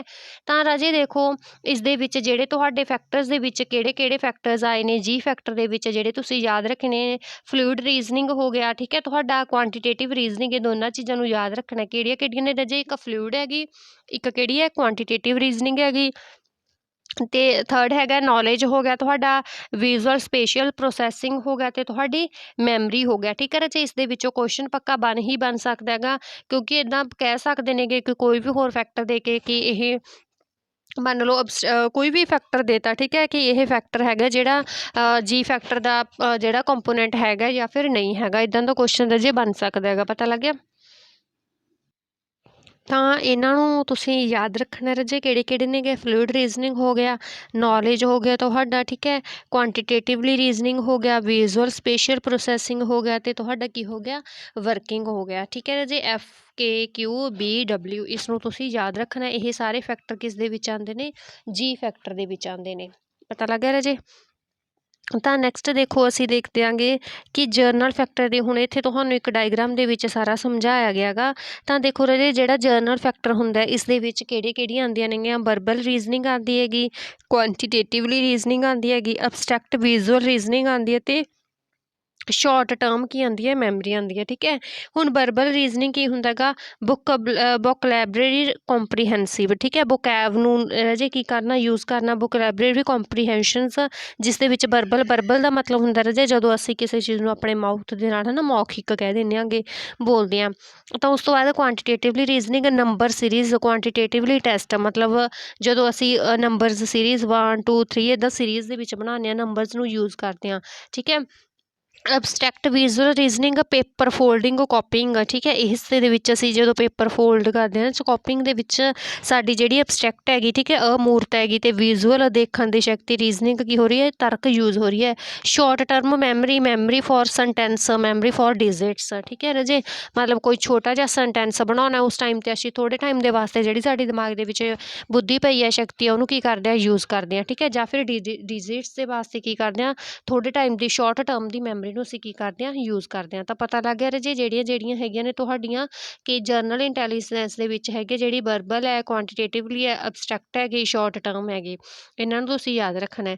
ਤਾਂ ਨੈਕਸਟ 'ਤੇ ਅਸੀਂ ਗੱਲ ਕਰਦੇ ਹਾਂ, ਐਸ ਫੈਕਟਰ ਹੈ ਜਿਹੜਾ ਸਾਡਾ, a specific ability that varies from task to task, ਇੱਕ ਵਿਸ਼ੇਸ਼ ਯੋਗਤਾ ਜੋ ਕਾਰਜ ਤੋਂ ਕਾਰਜ ਵਿੱਚ ਕੀ ਹੁੰਦੀ ਹੈ, ਭਿੰਨ ਹੁੰਦੀ ਹੈ। ਪਤਾ ਲੱਗ ਰਿਹਾ ਰਾਜੇ ਕਿ ਜਿਹੜਾ ਜੀ ਫੈਕਟਰ ਅਸੀਂ ਕਿਹਾ ਸੀਗਾ ਕਿ ਇਹ ਹੁੰਦਾ ਗਾ ਜਿਹੜਾ ਇੱਕ ਤਾਂ ਦੇਖੋ ਕਿ ਜਿਹੜਾ ਇਹ ਸਾਨੂੰ ਜਮਾਂਦਰੂ ਮਿਲਦਾ, ਜਨਮ ਤੋਂ ਮਿਲਦਾ, ਅਤੇ ਸਾਰੀਆਂ ਐਕਟੀਵਿਟੀਜ਼ ਦੇ ਵਿੱਚ ਕੀ ਹੋਊਗਾ, ਸੇਮ ਹੋਊਗਾ। ਕਿ ਜੇਕਰ ਇੱਕ ਬੱਚਾ ਹੈਗਾ ਜਿਹੜਾ ਇੰਟੈਲੀਜੈਂਟ ਹੈ ਤਾਂ ਉਹ ਸਾਰੀਆਂ ਚੀਜ਼ਾਂ ਦੇ ਵਿੱਚ ਹੀ ਇੰਟੈਲੀਜੈਂਟ ਹੋਊਗਾ, ਮੈਥ ਦੇ ਵਿੱਚ, ਇੰਗਲਿਸ਼ ਦੇ ਵਿੱਚ, ਹੋ ਸਕਦਾ ਥੋੜ੍ਹਾ ਬਹੁਤ ਕਿਸੇ ਦੇ ਵਿੱਚ ਘੱਟ ਇੰਟੈਲੀਜੈਂਟ ਹੋਵੇ, ਪਰ ਜਦੋਂ ਉਹ ਇੰਟੈਲੀਜੈਂਟ ਹੈ ਤਾਂ ਉਹ ਕੁਝ ਕ੍ਰੀਏਟ ਵੀ ਕਰ ਦੂਗਾ, ਕੁਝ ਵੀ ਡਰੋ ਕਰ ਦੂਗਾ, ਮਤਲਬ ਓਵਰਆਲ ਐਕਟੀਵਿਟੀਜ਼ ਦੇ ਵਿੱਚੋਂ ਕੀ ਹੋਊਗਾ, ਵਧੀਆ ਹੋਊਗਾ। ਪਰ ਇਹਦੇ ਵਿੱਚ ਕੀ ਹੈਗਾ, ਜਿਹੜੀ ਸਪੈਸੀਫਿਕ ਅਬਿਲਿਟੀ ਹੈ ਇਹ ਟਾਸਕ ਤੋਂ ਟਾਸਕ ਦੇ ਵਿੱਚ ਵੈਰੀ ਕਰਦੀ ਹੈ। ਮੰਨ ਲਓ ਹੋ ਸਕਦਾ ਹੈਗਾ ਕਿ ਜਿਹੜਾ ਹੁਣ ਇੱਕ ਬੱਚਾ ਜਿਹੜਾ ਮਿਊਜ਼ਿਕ ਦੇ ਵਿੱਚ ਬਹੁਤ ਵਧੀਆ ਹੈ, ਤਾਂ ਜ਼ਰੂਰੀ ਨਹੀਂ ਹੈਗਾ ਕਿ ਉਹ ਕੀ ਹੋਵੇ, ਉਹਦਾ ਮੈਥ ਵੀ ਬਹੁਤ ਜ਼ਿਆਦਾ ਸਟਰੋਂਗ ਹੋਵੇ, ਠੀਕ ਹੈ, ਹੋਰ ਵੀ ਉਹਦੇ ਵਿੱਚ ਜਿਹੜੀ ਐਕਟੀਵਿਟੀਜ਼ ਨੇ ਉਹ ਬਹੁਤ ਵਧੀਆ ਹੋਣ। ਤਾਂ ਇਹ ਇੱਕ ਟਾਸਕ ਦੇ ਉੱਪਰ ਕੀ ਕਰਦਾ, ਡਿਪੈਂਡ ਕਰਦਾ ਹੈ। ਹੁਣ ਜਿਹੜਾ ਇੱਕ ਸਪੋਰਟਸ ਵਾਲਾ ਬੱਚਾ ਤਾਂ ਉਹ ਸਪੋਰਟਸ ਦੀ ਕਿਸੇ ਵੀ ਐਕਟੀਵਿਟੀ ਨੂੰ ਬਹੁਤ ਵਧੀਆ ਤਰੀਕੇ ਨਾਲ ਪਰਫੋਰਮ ਕਰ ਦੂਗਾ, ਹੈ ਨਾ, ਕਿਸੇ ਵੀ ਸਪੋਰਟਸ ਦੀ ਕਿਸੇ ਵੀ ਮਤਲਬ ਗੇਮ ਦੇ ਵਿੱਚ ਲੈ ਜਾਓ, ਖੋ ਖੋ ਦੇ ਵਿੱਚ, ਕਬੱਡੀ ਦੇ ਵਿੱਚ, ਰਨਿੰਗ ਦੇ ਵਿੱਚ, ਹੈ ਨਾ, ਤਾਂ ਉਹ ਸਾਰੀਆਂ ਐਕਟੀਵਿਟੀਜ਼ ਦੇ ਵਿੱਚ ਬੈਟਰ ਹੋਊਗਾ, ਕਿਉਂਕਿ ਉਹਦੇ ਵਿੱਚ ਸਪੋਰਟਸ ਦਾ ਗੁਣ ਹੈਗਾ, ਇੱਕ ਸਪੈਸੀਫਿਕ ਗੁਣ ਹੈਗਾ। ਪਰ ਜੇਕਰ ਅਸੀਂ ਕਹੀਏ ਵੀ ਉਹ ਬੱਚਾ ਬਹੁਤ ਜ਼ਿਆਦਾ ਇੰਗਲਿਸ਼ ਉਹਦੀ ਫਲੂਐਂਟਲੀ ਹੋਊਗੀ, ਹੈ ਨਾ, ਤਾਂ ਉਹ ਬੱਚਾ ਮਤਲਬ ਪੜ੍ਹਾਈ ਦੇ ਵਿੱਚ ਵੀ ਬਹੁਤ ਜ਼ਿਆਦਾ ਇੰਟੈਲੀਜੈਂਟ ਹੋਊਗਾ, ਤਾਂ ਇਹ ਨਹੀਂ ਹੋ ਸਕਦਾ, ਠੀਕ ਹੈ, ਕਿਉਂਕਿ ਉਹ ਟਾਸਕ 'ਤੇ ਵੈਰੀ ਕਰਦਾ ਕਿ ਉਹਦੇ ਜਿਹੜੇ ਮੂਹਰਾ ਕੰਮ ਹੈਗਾ ਉਹ ਕਿਸ ਤਰ੍ਹਾਂ ਦਾ ਹੈਗਾ। ਤਾਂ it can be increased by training, ਇਹਨੂੰ ਰਾਜੇ ਸਪੈਸੀਫਿਕ ਫੈਕਟਰ ਨੂੰ, ਹੁਣ ਇੱਕ ਜਿਹੜਾ ਬੱਚਾ ਮੰਨ ਲਓ ਸਪੋਰਟਸ ਪਰਸਨ ਹੈਗਾ ਕੋਈ, ਤਾਂ ਵਧੀਆ ਤੋਂ ਵਧੀਆ ਟ੍ਰੇਨਿੰਗ ਲੈ ਕੇ, ਵਧੀਆ ਤੋਂ ਵਧੀਆ ਐਕਸਪੀਰੀਅੰਸ ਲੈ ਕੇ ਉਹ ਇਹਨੂੰ ਵਧਾ ਦੂਗਾ। ਪਰ ਜਿਹੜਾ ਜੀ ਫੈਕਟਰ ਹੈ ਰਾਜੇ ਅਸੀਂ ਦੇਖਿਆ ਸੀ ਕਿ ਉਹ ਟ੍ਰੇਨਿੰਗ ਦੇ ਨਾਲ ਨਹੀਂ ਵੱਧਦਾ ਹੈਗਾ। ਤਾਂ ਐਸ ਫੈਕਟਰ ਹੈ ਜਿਹੜਾ ਅਸੀਂ ਇਹਨੂੰ ਇਨਕਰੀਜ਼ ਕਰ ਸਕਦੇ ਹਾਂ। Specific abilities can be acquired through the training and experience. ਤਾਂ ਜਿਹੜੀਆਂ ਵਿਸ਼ੇਸ਼ ਯੋਗਤਾਵਾਂ ਨੂੰ ਸਿਖਲਾਈ ਅਨੁਭਵ ਦੁਆਰਾ ਪ੍ਰਾਪਤ ਕੀਤਾ ਜਾ ਸਕਦਾ। ਅਸੀਂ ਦੇਖਿਆ ਸੀ ਰਾਜੇ ਕਿ ਜਿਹੜਾ ਜੀ ਫੈਕਟਰ ਹੈਗਾ, ਅਸੀਂ ਇਹਨੂੰ ਟ੍ਰੇਨਿੰਗ ਜਾਂ ਐਕਸਪੀਰੀਅੰਸ ਦੇ ਨਾਲ ਨਹੀਂ ਪ੍ਰਾਪਤ ਕਰ ਸਕਦੇ, ਕਿਉਂਕਿ ਜੇਕਰ ਇੱਕ ਬੱਚਾ ਹੈਗਾ ਜਿਹੜਾ ਬਹੁਤ ਇੰਟੈਲੀਜੈਂਟ ਪੇਰੈਂਟਸ ਤੋਂ ਆਏਗਾ ਤਾਂ ਉਹ ਆਟੋਮੈਟਿਕਲੀ ਇੰਟੈਲੀਜੈਂਸ ਹੋਊਗਾ। ਜੇਕਰ ਇੱਕ ਬੱਚਾ ਇੱਦਾਂ ਦੇ ਪੇਰੈਂਟਸ ਤੋਂ ਆਇਆ ਜਿੱਥੇ ਕੀ ਆ ਉਹਨਾਂ ਨੂੰ ਓਪਰਚੁਨਿਟੀਜ਼ ਨਹੀਂ ਮਿਲਦੀਆਂ ਸੀ, ਪ੍ਰੋਪਰ ਖਾਣਾ ਨਹੀਂ ਮਿਲਦਾ ਸੀਗਾ, ਠੀਕ ਹੈ, ਤਾਂ ਉਹ ਬੱਚਾ ਕੀ ਹੋਊਗਾ, ਉਸ ਤਰੀਕੇ ਦਾ ਜਿਹੜਾ ਹੋਊਗਾ ਮਤਲਬ ਜਿਹੜਾ ਪਛੜਿਆ ਹੋਇਆ ਹੋਊਗਾ, ਠੀਕ ਹੈ, ਜਿਹੜਾ ਬੱਚਾ ਕੀ ਹੋਊਗਾ, ਵੀਕ ਹੋਊਗਾ। ਤਾਂ ਅਸੀਂ ਉਹ ਵੀਕ ਬੱਚੇ ਨੂੰ, ਕਿਉਂਕਿ ਜਿਹੜਾ ਜਮਾਂਦਰੂ ਵੀਕ ਹੈਗਾ ਉਹਦੀ ਹੈਰੀਡਿਟੀ ਦੇ ਵਿੱਚ, ਉਹਦੇ ਗੁਣਾਂ ਦੇ ਵਿੱਚ ਉਸ ਤਰੀਕੇ ਦਾ ਬਿਹੇਵੀਅਰ ਹੈ, ਤਾਂ ਉਹਨੂੰ ਅਸੀਂ ਟ੍ਰੇਨਿੰਗ ਦੇ ਨਾਲ ਜਾਂ ਐਕਸਪੀਰੀਅੰਸ ਦੇ ਨਾਲ ਚੇਂਜ ਨਹੀਂ ਕਰ ਸਕਦੇ। ਪਰ ਜਿਹੜਾ ਸਪੈਸੀਫਿਕ ਅਬਿਲਿਟੀ ਹੈ ਅਸੀਂ ਇਹਨੂੰ ਵਧਾ ਸਕਦੇ ਹਾਂ, ਠੀਕ ਹੈ ਰਾਜੇ। ਤਾਂ ਹੁਣ ਦੇਖੋ ਇਹਦੇ ਵਿੱਚ ਜਿਵੇਂ ਕਿ ਲਿੰਗੁਇਸਟਿਕ ਆ ਗਿਆ, the ability to use language and word skilfully and poetry. ਹੁਣ ਮਤਲਬ ਕੀ ਹੈਗਾ, ਇੱਕ ਜਿਹੜਾ ਬੱਚਾ ਹੈਗਾ ਉਹ ਜਮਾਂਦਰੂ ਹੀ ਕੀ ਸੀਗਾ, ਉਹਨੂੰ ਬਹੁਤ ਵਧੀਆ ਭਾਸ਼ਾ ਨੂੰ, ਹੈ ਨਾ, ਜਿਵੇਂ ਭਾਸ਼ਾ ਅਤੇ ਸ਼ਬਦਾਂ ਨੂੰ ਕੁਸ਼ਲਤਾ ਨਾਲ ਵਰਤਣ ਦੀ ਯੋਗਤਾ। ਮਤਲਬ ਉਹ ਅੱਖਰਾਂ ਨੂੰ, ਹੁਣ ਦੇਖੋ ਸਾਰਿਆਂ ਵਾਸਤੇ ਭਾਸ਼ਾ ਤਾਂ ਸੇਮ ਹੁੰਦੀ ਹੈ ਨਾ, ਜਿਵੇਂ ਹੁਣ ਪੰਜਾਬ ਦੇ ਵਿੱਚ ਰਹਿੰਦੇ ਨੇ ਸਾਰੇ ਪੰਜਾਬੀ ਬੋਲਦੇ ਨੇ, ਉਹਨਾਂ ਵਾਸਤੇ ਸਾਰਿਆਂ ਵਾਸਤੇ ਵਰਨਮਾਲਾ ਸੇਮ ਹੈਗੀ ਹੈ ਨਾ, ਅੱਖਰ ਉਹੀ ਸੇਮ ਨੇ। ਪਰ ਕੁਛ ਜਿਹੜੇ ਪੋਇਟ ਹੁੰਦੇ ਨੇਗੇ, ਹੈ ਨਾ, ਤਾਂ ਜਿਹੜੇ ਮਤਲਬ ਪੋਇਟਰੀ ਨੂੰ ਲਿਖਦੇ ਨੇਗੇ, ਹੈ ਨਾ, ਕਵੀ ਹੁੰਦੇ ਨੇਗੇ, ਤਾਂ ਉਹ ਦੇਖੋ ਕਵਿਤਾ ਕਿੰਨੀ ਜ਼ਿਆਦਾ ਸੋਹਣੀ ਬਣਾ ਦਿੰਦੇ ਨੇ, ਮਤਲਬ ਉਹੀ ਅੱਖਰਾਂ ਨੂੰ ਉਹ ਕਿੰਨੀ ਵਧੀਆ ਸ਼ੇਪ ਦੇ ਦਿੰਦੇ ਨੇ, ਕਿੰਨੀ ਵਧੀਆ ਸਰਚਨਾ ਕਰਕੇ ਕਿੰਨੀ ਸੋਹਣੀ ਕਵਿਤਾ ਲਿਖ ਦਿੰਦੇ ਨੇ ਕਿ ਸਾਨੂੰ ਮਿਲ ਕੇ ਸੁਣ ਕੇ, ਹੈ ਨਾ, ਕਿੰਨੇ ਵਧੀਆ ਫੀਲ ਹੁੰਦਾ, ਮੋਟੀਵੇਟਡ ਬਹੁਤ ਜ਼ਿਆਦਾ ਆਪਾਂ ਦੇਖਦੇ ਆਂਗੇ ਕਿ ਕਵਿਤਾਵਾਂ ਲਿਖੀਆਂ ਹੋਈਆਂ ਹੁੰਦੀਆਂ ਨੇ, ਹੈ ਨਾ। ਤਾਂ ਦੇਖੋ ਉਹ ਸਾਡੇ ਸਾਰਿਆਂ ਵਾਸਤੇ ਜਰਨਲ ਫੈਕਟਰ ਹੁੰਦਾ ਕਿ ਸਾਡੇ ਸਾਰਿਆਂ ਵਾਸਤੇ ਕੀ ਹੁੰਦਾ ਗਾ, ਉਹ ਜਿਹੜਾ ਕੀ ਹੈਗਾ ਫੈਕਟਰ ਸਾਡੇ ਮਾਈਂਡ ਦੇ ਵਿੱਚ ਹੁੰਦਾ ਗਾ, ਠੀਕ ਹੈ। ਤਾਂ ਦੇਖੋ ਉਹ ਜੀ ਫੈਕਟਰ ਸਾਰਿਆਂ ਕੋਲ ਹੈਗਾ ਕਿ ਪੰਜਾਬ ਦੇ ਵਿੱਚ ਸਾਰੇ ਰਹਿੰਦੇ ਨੇ, ਜਿਨ੍ਹਾਂ ਸਾਰਿਆਂ ਕੋਲ ਕੀ ਹੈ ਕਿ ਪੰਜਾਬੀ ਲੈਂਗੁਏਜ ਉਹਨੂੰ ਯੂਜ਼ ਕਰ ਸਕਦੇ ਨੇ, ਉਹ ਪੰਜਾਬੀ ਲੈਂਗੁਏਜ ਹੈਗੀ ਹੈ। ਪਰ ਹੁਣ ਕੀ ਹੈਗਾ, ਜਿਹੜਾ ਕਵੀ ਹੈਗਾ ਉਹਦੇ ਕੋਲ ਇੱਕ ਸਪੈਸ਼ਲ ਸਪੈਸੀਫਿਕ ਫੈਕਟਰ ਹੈਗਾ, ਕਾਹਦਾ, ਕਿ ਉਹ ਵਰਡਸ ਨੂੰ ਬਹੁਤ ਵਧੀਆ ਤਰੀਕੇ ਨਾਲ ਕੀ ਕਰ ਦਿੰਦਾ, ਅਰੇਂਜ ਕਰ ਦਿੰਦਾ। ਤਾਂ ਭਾਸ਼ਾ ਨੂੰ ਜਿਹੜਾ ਕੋਈ ਵੀ ਪਰਸਨ ਹੈ, ਭਾਸ਼ਾ ਨੂੰ ਬਹੁਤ ਵਧੀਆ ਤਰੀਕੇ ਨਾਲ ਯੂਜ਼ ਕਰਦਾ, ਵਰਡਸ ਨੂੰ, ਅੱਖਰਾਂ ਨੂੰ ਬਹੁਤ ਵਧੀਆ ਤਰੀਕੇ ਨਾਲ ਸਕਿੱਲਫੁੱਲ, ਉਹਦੇ ਕੋਲ ਸਕਿੱਲ ਹੈਗੀ ਯੂਜ਼ ਕਰਨ ਦੀ, ਤਾਂ ਇਹ ਉਹਦੇ ਕੋਲ ਸਪੈਸੀਫਿਕ ਚੀਜ਼ ਹੋ ਗਈ। ਹੁਣ ਮਿਊਜ਼ੀਕਲ ਹੋ ਗਿਆ ਜਿਹੜਾ, the ability to produce musical idea ਅਤੇ ਮਿਊਜ਼ਿਕ, ਸੰਗੀਤ ਦੇ ਵਿਚਾਰ ਅਤੇ ਸੰਗੀਤ ਨੂੰ ਪੈਦਾ ਕਰਨ ਦੀ ਯੋਗਤਾ। ਹੁਣ ਦੇਖੋ ਕੀ ਹੁੰਦੇ ਨੇ, ਸਾਰੇ ਪਰਸਨ ਤਾਂ ਨਹੀਂ ਜਿਹੜੇ ਹੁਣ ਮਤਲਬ ਕਿਤੇ ਵੀ ਕਿਸੇ ਵੀ ਏਰੀਆ ਦੇ ਵਿੱਚ ਰਹਿੰਦੇ, ਉਹਨਾਂ ਵਿੱਚ ਸਾਰਿਆਂ ਕੋਲ ਤਾਂ ਨਹੀਂ ਇਹ ਐਬਿਲਿਟੀ ਹੁੰਦੀ ਕਿ ਸਾਰੇ ਮਿਊਜ਼ਿਕ ਬਹੁਤ ਵਧੀਆ, ਹੈ ਨਾ, ਗਾ ਸਕਦੇ ਨੇ, ਸੁਣ ਸਕਦੇ ਨੇ, ਸੁਣ ਤਾਂ ਹਰੇਕ ਸਕਦਾ ਪਰ ਗਾ ਸਕਦੇ ਨੇ। ਉਹਨਾਂ ਦੇ ਦਿਮਾਗ ਦੇ ਵਿੱਚ ਦੇਖੋ ਕਿੰਨੇ ਸੋਹਣੇ ਸੋਹਣੇ ਨਵੇਂ ਨਵੇਂ ਗੀਤ ਬਣਾ ਦਿੰਦੇ ਨੇ, ਆਈਡੀਆਜ਼ ਹੁੰਦੇ, ਹੈ ਨਾ। ਤਾਂ ਉਹ ਕਿਸੇ ਕਿਸੇ ਪਰਸਨ ਦੇ ਵਿੱਚ ਹੁੰਦਾ। ਜੇਕਰ ਕਲਾਸ ਦੇ ਵਿੱਚ 30 ਸਟੂਡੈਂਟ ਨੇਗੇ, ਤਾਂ ਦੇਖੋ ਇੱਥੇ ਐਗਜ਼ਾਮਪਲ ਨਾਲ ਤੁਹਾਨੂੰ ਸਮਝਾਉਂਦੀ ਹਾਂ। ਹੁਣ ਇੱਕ ਕਲਾਸ ਹੈ ਜਿਸ ਦੇ ਵਿੱਚ ਕੀ ਨੇ ਕਿ 30 ਬੱਚੇ ਨੇ, ਤਾਂ ਉਹਨਾਂ 30 ਬੱਚਿਆਂ ਦੇ ਵਿੱਚੋਂ ਆਪਾਂ ਦੇਖਦੇ ਹਾਂਗੇ ਕਿ ਇੱਕ ਦੋ ਬੱਚੇ ਕੀ ਹੁੰਦੇ ਨੇ ਜਿਹੜੇ ਬਹੁਤ ਵਧੀਆ ਤਰੀਕੇ ਨਾਲ ਗਾਉਂਦੇ ਨੇ, ਹੈ ਨਾ, ਸਿੰਗਿੰਗ ਦਾ ਉਹਨਾਂ ਨੂੰ ਸ਼ੌਂਕ ਹੁੰਦਾ, ਉਹਨਾਂ ਦਾ ਮਿਊਜ਼ਿਕ ਬਹੁਤ ਵਧੀਆ ਹੁੰਦਾ। ਤਾਂ ਉਹਨਾਂ ਬੱਚਿਆਂ ਕੋਲ ਇਹ ਸਪੈਸੀਫਿਕ ਫੈਕਟਰ ਹੈ ਰਾਜੇ, ਇੱਕ ਖਾਸ ਫੈਕਟਰ ਹੈਗਾ, ਸਾਰੇ ਬੱਚਿਆਂ ਕੋਲ ਨਹੀਂ ਹੈਗਾ, ਇਹ 2-3 ਕੋਲੇ ਹੈ। ਹੁਣ ਜਦੋਂ ਇੰਗਲਿਸ਼ ਦੀ ਕਲਾਸ, ਪੰਜਾਬੀ ਦੀ ਕਲਾਸ ਲੱਗਦੀ ਹੈ, ਤਾਂ ਉਹ ਸਾਰੇ ਬੱਚੇ ਆਪਣਾ ਟੈਸਟ ਦੇ ਵਿੱਚੋਂ ਬਹੁਤ ਵਧੀਆ ਮਾਰਕਸ ਲੈਂਦੇ ਨੇ, ਬਹੁਤ ਵਧੀਆ ਪਰਫੋਰਮ ਕਰਦੇ ਨੇ। ਤਾਂ ਇਹ ਸਾਰੇ ਬੱਚੇ ਕੀ ਨੇ ਕਿ ਪੰਜਾਬ ਦੇ ਵਿੱਚ ਰਹਿੰਦੇ ਨੇ, ਇਹਨਾਂ ਦੀ ਪੰਜਾਬੀ ਬਹੁਤ ਵਧੀਆ। ਤਾਂ ਇਹ ਕੀ ਹੋ ਗਿਆ, ਜੀ ਫੈਕਟਰ ਹੋ ਗਿਆ, ਜਿਹੜਾ ਸਾਰਿਆਂ ਦੇ ਕੋਲੇ ਕੀ ਹੈਗਾ, ਕਾਮਨ ਫੈਕਟਰ ਹੈ, ਆਮ ਫੈਕਟਰ ਹੈ। ਪਰ ਜਿਹੜਾ ਕੁਝ ਕੁ ਬੱਚੇ ਨੇ ਮਿਊਜ਼ਿਕ ਦੇ ਵਿੱਚ ਬਹੁਤ ਵਧੀਆ ਨੇ, ਕੁਝ ਬੱਚੇ ਨੇ ਕੀ ਨੇਗੇ ਜਿਹੜੇ ਗੇਮ ਦੇ ਵਿੱਚ ਬਹੁਤ ਵਧੀਆ ਨੇਗੇ, ਨੈਸ਼ਨਲ ਲੈਵਲ 'ਤੇ, ਸਟੇਟ ਲੈਵਲ 'ਤੇ ਖੇਡ ਕੇ ਆਏ ਨੇ ਸਾਡੀ ਕਲਾਸ ਦੇ, ਹੈ ਨਾ, 2-3 ਬੱਚੇ ਨੇ ਜਿਹੜੇ ਕੁਇਜ਼ ਦੇ ਵਿੱਚ ਫਸਟ ਜਿੱਤ ਕੇ ਆਏ ਨੇ। ਤਾਂ ਉਹ ਬੱਚਿਆਂ ਦੇ ਵਿੱਚ ਜਿਹੜਾ ਇਹ ਫੈਕਟਰ ਹੋ ਗਿਆ, ਉਹ ਕੀ ਹੋ ਗਿਆ, ਸਪੈਸੀਫਿਕ ਹੋ ਗਿਆ, ਜਿਹੜਾ ਦੂਜੇ ਸਾਰਿਆਂ ਦੇ ਕੋਲ ਨਹੀਂ ਹੈਗਾ, ਕੁਝ ਬੱਚਿਆਂ ਦੇ ਕੋਲ ਹੈ। ਪਤਾ ਲੱਗ ਗਿਆ ਰਾਜੇ ਤੁਹਾਨੂੰ ਚੰਗੀ ਤਰ੍ਹਾਂ ਜੀ ਫੈਕਟਰ ਅਤੇ ਐਸ ਫੈਕਟਰ ਦੇ ਬਾਰੇ। ਤਾਂ ਦੇਖੋ ਅਸੀਂ ਇੱਥੇ ਐਗਜ਼ਾਮਪਲ ਦੇ ਵਿੱਚ ਦੇਖ ਲੈਂਦੇ ਹਾਂ। ਇਹਨਾਂ ਨੇ ਕਿਹਾ ਜੀ ਫੈਕਟਰ, ਇਹ ਕੀ ਹੈ ਰਾਜੇ, ਜਿਹੜੀ ਕਾਮਨ ਚੀਜ਼ ਹੈ, ਠੀਕ ਹੈ, ਕਾਮਨ ਹੈਗੀ। ਤਾਂ ਜੀ ਫੈਕਟਰ ਹੈ ਜਿਹੜਾ ਜਰਨਲ। ਹੁਣ ਦੇਖੋ ਆਹ ਬੱਚਾ ਜਿਹੜਾ, ਇਹ ਕੀ ਹੈਗਾ, ਸਪੈਸ਼ੀਅਲ ਹੈਗਾ, ਇਹ ਮਕੈਨੀਕਲ ਹੈ। ਹੁਣ ਦੇਖੋ ਮਕੈਨੀਕਲ ਦਾ ਕੰਮ ਹੈਗਾ ਜਿਹੜਾ, ਹੈ ਨਾ, ਮਕੈਨਿਕ ਦਾ ਕੰਮ ਹੁੰਦਾ ਹੈਗਾ, ਉਹ ਸਾਰੇ ਤਾਂ ਨਹੀਂ ਕਰ ਸਕਦੇ। ਸਾਡੇ ਏਰੀਏ ਦੇ ਵਿੱਚ ਦੇਖਿਆ ਕਿ ਅਸੀਂ ਇੱਕ ਤੋਂ ਮਕੈਨੀਕਲ ਹੁੰਦੇ ਨੇ, ਹੈ ਨਾ, ਜਿਹੜੇ ਕਿਸੇ ਚੀਜ਼ ਨੂੰ ਕੀ ਕਰਦੇ ਨੇ, ਠੀਕ ਕਰ ਲੈਂਦੇ ਨੇ। ਤਾਂ ਉਹਨਾਂ ਦੇ ਵਿੱਚ ਇਹ ਸਪੈਸੀਫਿਕ ਚੀਜ਼ ਹੈ। ਹੁਣ ਆਹ ਸਪੇਸ਼ੀਅਲ ਹੈ ਜਿਹੜਾ ਹੱਥ ਨਾਲ ਕੰਮ ਕਰਨਾ, ਹੈ ਨਾ, ਜੋ ਕੋਈ ਵੀ ਘੜਦੇ ਨੇਗੇ, ਕੁਛ ਵੀ ਕਰਦੇ ਨੇਗੇ, ਹੈ ਨਾ, ਤਾਂ ਉਹਦੇ ਵਿੱਚ ਫੈਕਟਰ ਸਪੈਸ਼ਲ ਹੈ। ਹੁਣ ਇੱਕ ਨੂਮੈਰੀਕਲਸ ਦਾ ਫੈਕਟਰ ਹੈਗਾ ਜਿਹੜਾ ਗੁਣ ਮਤਲਬ ਮਾਤਰਾ ਦੇ ਨਾਲ, ਹੈ ਨਾ, ਮਾਤਰਾਤਮਕ ਗੁਣ ਕਹਿ ਦਿੰਦੇ ਆਪਾਂ, ਉਹ ਕੀ ਹੁੰਦਾ, ਸਪੈਸ਼ਲ ਹੁੰਦਾ। ਇੱਕ ਵਰਬਲ ਹੋ ਗਿਆ ਜਿਸ ਨੂੰ ਕੀ ਹੁੰਦਾ ਹੈਗਾ, ਜਿਹੜਾ ਆਪਣੀ ਬੁੱਕ ਲਾਇਬ੍ਰੇਰੀ ਜਿਹਦੀ ਬਹੁਤ ਵਧੀਆ ਹੁੰਦੀ ਹੈਗੀ, ਠੀਕ ਹੈ। ਮਤਲਬ ਕਿਸੇ ਵੀ ਭਾਸ਼ਾ ਦਾ ਵਰਤ ਕੇ ਮਤਲਬ ਅੱਖਰਾਂ ਨੂੰ ਜੋੜ ਕੇ ਸ਼ਬਦਾਂ ਨੂੰ ਹੈ ਨਾ ਬਹੁਤ ਵਧੀਆ ਤਰੀਕੇ ਨਾਲ ਕੀ ਕਰ ਸਕਦਾ ਹੈ, ਯੂਜ਼ ਕਰ ਸਕਦਾ ਹੈਗਾ। ਤਾਂ ਇਹ ਗੁਣ ਨੇ ਜਿਹੜੇ ਇਹਨਾਂ ਸਾਰੇ ਪਰਸਨ ਦੇ ਵਿੱਚ ਸਪੈਸ਼ਲ ਨੇਗੇ, ਠੀਕ ਹੈ। ਪਰ ਇਹਨਾਂ ਸਾਰਿਆਂ ਦੇ ਕੋਲੇ ਆਹ ਦੇਖੋ ਜਿਹੜਾ ਮਕੈਨੀਕਲ ਇਹਦੇ ਕੋਲ ਇੱਦਾਂ ਦਾ ਹੈ ਨਾ ਗੁਣ ਹੈਗਾ, ਮਤਲਬ ਕੀ ਹੈ ਸਪੈਸ਼ਲ ਤਾਂ ਮਕੈਨਿਕਸ ਦੇ ਵਿੱਚ ਸਪੈਸ਼ਲ ਹੈਗਾ, ਪਰ ਉਹਦੇ ਕੋਲ ਜਰਨਲ ਫੈਕਟਰ ਹੈਗਾ ਗਾ, ਠੀਕ ਹੈ। ਜਰਨਲ ਫੈਕਟਰ ਮੰਨ ਲਓ ਕੀ ਹੈਗਾ ਕਿ ਉਹਨੂੰ ਸਾਰਿਆਂ ਨਾਲ ਵਧੀਆ ਬਿਹੇਵ ਕਰਨਾ ਆਉਂਦਾ ਹੈਗਾ। ਜਿਹੜੀ ਦੂਜਿਆਂ ਦੇ ਕੋਲੇ ਸਾਰਿਆਂ ਕੋਲੇ ਆਮ ਬੁੱਧੀ ਹੈਗੀ, ਉਹ ਦੇਖੋ ਨੂਮੈਰੀਕਲ ਦਾ ਵੀ ਯੂਜ਼ ਕਰ ਲੈਂਦਾ, ਠੀਕ ਹੈ, ਕਿਉਂਕਿ ਇਹ ਥੋੜ੍ਹਾ ਬਹੁਤ ਗਣਿਤ ਹਰ ਇੱਕ ਨੂੰ ਆਉਂਦਾ ਹੁੰਦਾ। ਇੰਗਲਿਸ਼ ਵੀ ਇਹਨੂੰ ਵਧੀਆ ਤਰੀਕੇ ਨਾਲ ਆਉਂਦੀ ਹੈ ਨਾ, ਮੈਥ ਵੀ ਇਹਨੂੰ ਵਧੀਆ ਤਰੀਕੇ ਨਾਲ ਆਉਂਦਾ ਹੈਗਾ, ਅਤੇ ਇਹਦਾ ਬਿਹੇਵੀਅਰ ਵੀ ਬਹੁਤ ਵਧੀਆ ਹੈਗਾ, ਰੀਤੀ ਰਿਵਾਜ਼ਾਂ ਨੂੰ ਵੀ ਸਮਝਦਾ, ਆਪਣੇ ਕਾਨੂੰਨ ਨੂੰ ਵੀ ਜਾਣਦਾ। ਮਤਲਬ ਇੱਦਾਂ ਦੇ ਗੁਣ ਜਿਹੜੇ ਉਹਦੇ ਜਰਨਲ ਫੈਕਟਰ ਉਹਦੇ ਕੋਲ ਹੈਗਾ। ਹੁਣ ਜਿਹੜਾ ਸੈਕਿੰਡ 'ਤੇ ਦੇਖ ਲਿਆ ਅਸੀਂ ਸਪੇਸ਼ੀਅਲ ਹੈ ਜਿਹੜਾ, ਇਹਦੇ ਕੋਲ ਵੀ ਜੀ ਫੈਕਟਰ ਵੀ ਹੈਗਾ ਪਲੱਸ ਐਸ ਫੈਕਟਰ ਵੀ ਹੈਗਾ, ਠੀਕ ਹੈ। ਅਤੇ ਹੁਣ ਥਰਡ 'ਤੇ ਅਸੀਂ ਦੇਖਦੇ ਹਾਂ ਜਿਹੜਾ ਵਰਬਲ ਦੇ ਵਿੱਚ ਵਧੀਆ ਹੈਗਾ, ਉਹਦੇ ਕੋਲ ਜੀ ਫੈਕਟਰ ਵੀ ਹੈਗਾ ਅਤੇ ਐਸ ਫੈਕਟਰ ਵੀ ਹੈਗਾ, ਠੀਕ ਹੈ। ਅਤੇ ਜਿਹੜਾ ਲਾਸਟ 'ਤੇ ਆਪਾਂ ਦੇਖਦੇ ਨੂਮੈਰੀਕਲ, ਉਹਦੇ ਕੋਲ ਜੀ ਫੈਕਟਰ ਵੀ ਐਸ ਫੈਕਟਰ ਵੀ ਹੈ। ਮਤਲਬ ਰਾਜੇ ਜਿਹੜਾ ਜੀ ਫੈਕਟਰ ਹੈਗਾ ਨਾ ਸਾਡਾ, ਇਹ ਕੀ ਹੈਗਾ, ਇਹ ਸਾਰਿਆਂ ਦੇ ਕੋਲੇ ਕੀ ਹੁੰਦਾ ਗਾ, ਕਾਮਨ ਹੁੰਦਾ। ਸਾਰੇ ਬੱਚੇ ਨੇ ਜਿਹੜੇ ਅਸੀਂ ਕਲਾਸ ਦੇ ਵਿੱਚ ਦੇਖਦੇ ਹਾਂ, ਸਾਡੀ 30 ਜਾਣਿਆਂ ਦੀ ਕਲਾਸ ਹੁੰਦੀ ਹੈ, ਜਵਾਕ 30 ਨੇ ਸਾਡੀ ਕਲਾਸ ਦੇ ਵਿੱਚ, ਤਾਂ ਉਹ 30 ਦੇ 30 ਜਵਾਕ ਹੀ ਹੋਣਗੇ। ਮੈਥ ਦੇ ਵਿੱਚ, ਸਾਇੰਸ ਦੇ ਵਿੱਚ, ਇੰਗਲਿਸ਼ ਦੇ ਵਿੱਚ, SST ਦੇ ਵਿੱਚ, ਹਿੰਦੀ ਦੇ ਵਿੱਚ, ਪੰਜਾਬੀ ਦੇ ਵਿੱਚ, ਫਿਜ਼ੀਕਲ ਐਜੂਕੇਸ਼ਨ ਦੇ ਵਿੱਚ, ਕੰਪਿਊਟਰ ਦੇ ਵਿੱਚ, ਇਨਵਾਇਰਨਮੈਂਟ ਦੇ ਵਿੱਚ, ਸਾਰੇ ਸਬਜੈਕਟ ਦੇ ਵਿੱਚ ਵਧੀਆ ਹੋਣਗੇ, ਵਧੀਆ ਪਰਫੋਰਮ ਕਰਦੇ ਨੇ, ਵਧੀਆ ਮਾਰਕਸ ਲੈਂਦੇ ਨੇ, ਹੈ ਨਾ, ਵਧੀਆ ਰਿਜ਼ਲਟ ਨਿਕਲਦਾ ਹੈਗਾ।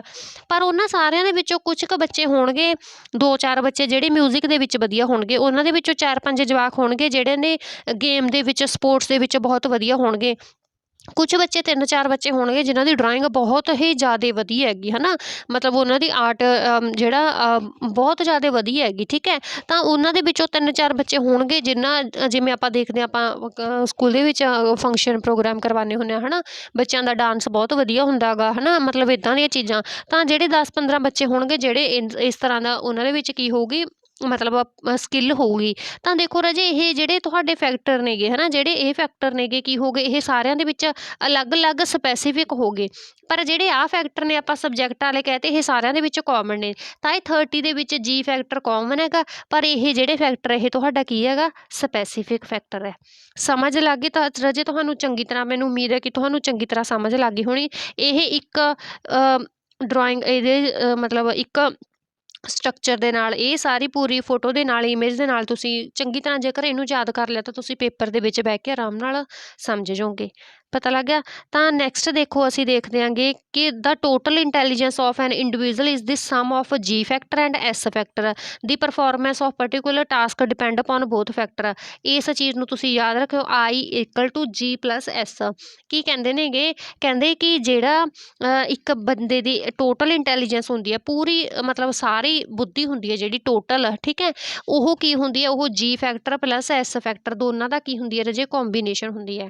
ਤਾਂ ਦੇਖੋ ਹੁਣ ਕਿਵੇਂ, ਮਤਲਬ ਹੁਣ ਇੱਕ ਆਹ ਬੱਚਾ ਹੈਗਾ, ਠੀਕ ਹੈ, ਇਹ ਮਿਊਜ਼ਿਕ ਦੇ ਵਿੱਚ ਬਹੁਤ ਜ਼ਿਆਦਾ ਵਧੀਆ, ਮਤਲਬ ਇਹ ਬਹੁਤ ਵਧੀਆ ਤਰੀਕੇ ਨਾਲ ਗਾਉਂਦਾ ਹੈਗਾ, ਹੈ ਨਾ, ਇਹਦੇ ਵਿੱਚ ਮਿਊਜ਼ਿਕ ਬਹੁਤ ਜ਼ਿਆਦਾ ਵਧੀਆ ਹੈਗਾ। ਤਾਂ ਹੁਣ ਦੇਖੋ ਇਹ ਬੱਚਾ ਜਿਹੜਾ ਮੈਥ ਦੇ ਵਿੱਚ ਵੀ ਬਹੁਤ ਵਧੀਆ, ਸਾਇੰਸ ਦੇ ਵਿੱਚ ਵੀ ਬਹੁਤ ਵਧੀਆ, ਇੰਗਲਿਸ਼ ਦੇ ਵਿੱਚ ਵੀ, ਮਤਲਬ ਇਹਦੇ ਜਿਹੜੇ ਆਪਣਾ ਕਹਿ ਦਈਏ ਆਪਣਾ ਰਿਪੋਰਟ ਹੁੰਦਾ ਹੈ ਨਾ, ਜਿਹੜਾ ਮਾਰਕਸ ਆਉਂਦੇ ਨੇ, ਹੈ ਨਾ, ਕਲਾਸ ਦੇ ਵਿੱਚ, ਤਾਂ ਉਹ ਬਹੁਤ ਵਧੀਆ ਨੇ, ਬਹੁਤ ਵਧੀਆ, ਮਤਲਬ ਇਹਦਾ ਰਿਪੋਰਟ ਕਾਰਡ ਆਉਂਦਾ ਹੈਗਾ। ਤਾਂ ਇਹ ਫੈਕਟਰ ਤਾਂ ਬੱਚੇ ਦੇ ਕੋਲ ਹੈਗਾ ਹੀ ਹੈਗਾ, ਪਲੱਸ ਮਿਊਜ਼ਿਕ ਦਾ ਵੀ ਹੈ। ਹੁਣ ਮਿਊਜ਼ਿਕ ਵਾਲਾ ਜਿਹੜਾ ਬੱਚੇ ਦੇ ਕੋਲ ਫੈਕਟਰ, ਉਹ ਸਪੈਸੀਫਿਕ ਹੈ, ਉਹ ਸਾਰਿਆਂ ਦੇ ਕੋਲ ਨਹੀਂ ਹੈਗਾ। ਪਰ ਕਲਾਸ ਦੇ ਵਿੱਚ ਸਾਰੇ ਬੱਚਿਆਂ ਦੇ ਰਿਪੋਰਟ ਕਾਰਡ ਬਹੁਤ ਵਧੀਆ ਆਉਂਦੇ ਨੇ, ਬੱਚੇ ਬਹੁਤ ਵਧੀਆ ਮਾਰਕਸ ਲੈਂਦੇ ਨੇ, ਤਾਂ ਇਹ ਕੀ ਹੋਗਾ, ਉਹਦਾ ਜਰਨਲ ਫੈਕਟਰ। ਤਾਂ ਇਹ ਦੋਨੇ ਫੈਕਟਰ ਮਿਲਾ ਕੇ ਬੱਚੇ ਨੂੰ ਅਸੀਂ ਕੀ ਕਹਾਂਗੇ, ਬਹੁਤ ਬੱਚਾ ਕੀ ਹੈਗਾ, ਇੰਟੈਲੀਜੈਂਟ ਹੈ। ਤਾਂ ਦੋਨੇ ਫੈਕਟਰ ਜੀ ਫੈਕਟਰ ਪਲੱਸ ਐਸ ਫੈਕਟਰ ਮਿਲਾ ਕੇ ਅਸੀਂ ਬੱਚੇ ਦੀ ਇੰਟੈਲੀਜੈਂਸ ਨੂੰ ਮਾਪ ਸਕਦੇ ਹਾਂ। ਸਮਝ ਲੱਗ ਗਈ ਰਾਜੇ ਤੁਹਾਨੂੰ, ਇੱਥੋਂ ਯਾਦ ਰੱਖਣਾ। ਤਾਂ ਸਪੀਅਰਮੈਨ ਨੇ ਕਿਹਾ ਵੀ ਜਿਹੜਾ ਬੱਚੇ ਦੇ ਵਿੱਚ ਜੀ ਫੈਕਟਰ ਹੋਊਗਾ ਅਤੇ ਐਸ ਫੈਕਟਰ ਹੋਊਗਾ, ਅਸੀਂ ਇਹਨੇ ਦੋਨਾਂ ਦੇ ਫੈਕਟਰ ਦੇ ਨਾਲ ਬੱਚੇ ਦੀ ਇੰਟੈਲੀਜੈਂਸ ਨੂੰ, ਅਸੀਂ ਬੱਚੇ ਦੀ ਬੁੱਧੀ ਨੂੰ ਕੀ ਕਰ ਸਕਦੇ ਹਾਂ, ਮਾਪ ਸਕਦੇ ਹਾਂ। ਕਿਸੇ ਵਿਅਕਤੀ ਦੀ ਕੁੱਲ ਬੁੱਧੀ ਉਹਨਾਂ ਦੇ ਜੀ ਕਾਰਕ ਅਤੇ ਉਸਦੇ ਐਸ ਕਾਰਕ ਦਾ ਜੋੜ ਹੁੰਦੀ ਹੈ। ਕਿਸੇ ਵਿਸ਼ੇਸ਼ ਕਾਰਜ ਦੀ ਕਾਰਜਕਾਰੀ ਜੀ ਫੈਕਟਰ ਅਤੇ ਐਸ ਫੈਕਟਰ ਦੋਨਾਂ ਦੇ ਉੱਤੇ ਕੀ ਕਰਦੀ ਹੈ, ਨਿਰਭਰ ਕਰਦੀ ਹੈ। ਸਮਝ ਲੱਗ ਗਿਆ ਰਾਜੇ। ਦਾ 2 ਫੈਕਟਰ ਥਿਊਰੀ ਆਫ ਇੰਟੈਲੀਜੈਂਸ ਹੈ ਜਿਹੜੀ, ਇਹ 1904 ਦੇ ਵਿੱਚ, ਇੱਥੋਂ ਕੁਐਸਚਨ ਕਈ ਵਾਰੀ ਬਣ ਵੀ ਸਕਦਾ ਜੇ ਬਹੁਤ ਜ਼ਿਆਦਾ ਡਿਫੀਕਲਟ ਪੇਪਰ ਪਾਉਣਾ ਹੋਵੇ, ਪਰ ਵੈਸੇ ਨੋਰਮਲ ਨਹੀਂ ਬਣਦਾ ਹੁੰਦਾ। This theory is based on the following observation. 1904 ਦੇ ਵਿੱਚ ਬੁੱਧੀ ਦਾ 2 ਕਾਰਕ ਸਿਧਾਂਤ ਦਿੱਤਾ ਗਿਆ ਗਾ। ਇਹ ਕਿਹੜੀਆਂ ਚੀਜ਼ਾਂ ਦੇ ਉੱਤੇ ਉਧਾਰਿਤ ਹੈ, ਦੇਖੋ ਕਿਹੜੀਆਂ ਚੀਜ਼ਾਂ ਨੇ ਰਾਜੇ ਜਿਹੜੇ ਤੇ ਉੱਪਰ ਕੀ ਹੈਗਾ, ਸਾਡਾ ਜਿਹੜਾ ਜੀ ਫੈਕਟਰ ਇਹ ਕੀ ਹੈਗਾ, ਆਧਾਰਿਤ ਹੈਗਾ, ਠੀਕ ਹੈ। ਤਾਂ ਅਸੀਂ ਪੜ੍ਹਦੇ ਹਾਂ, ਦੇਖੋ 1 ਮਿੰਟ ਰਾਜੇ।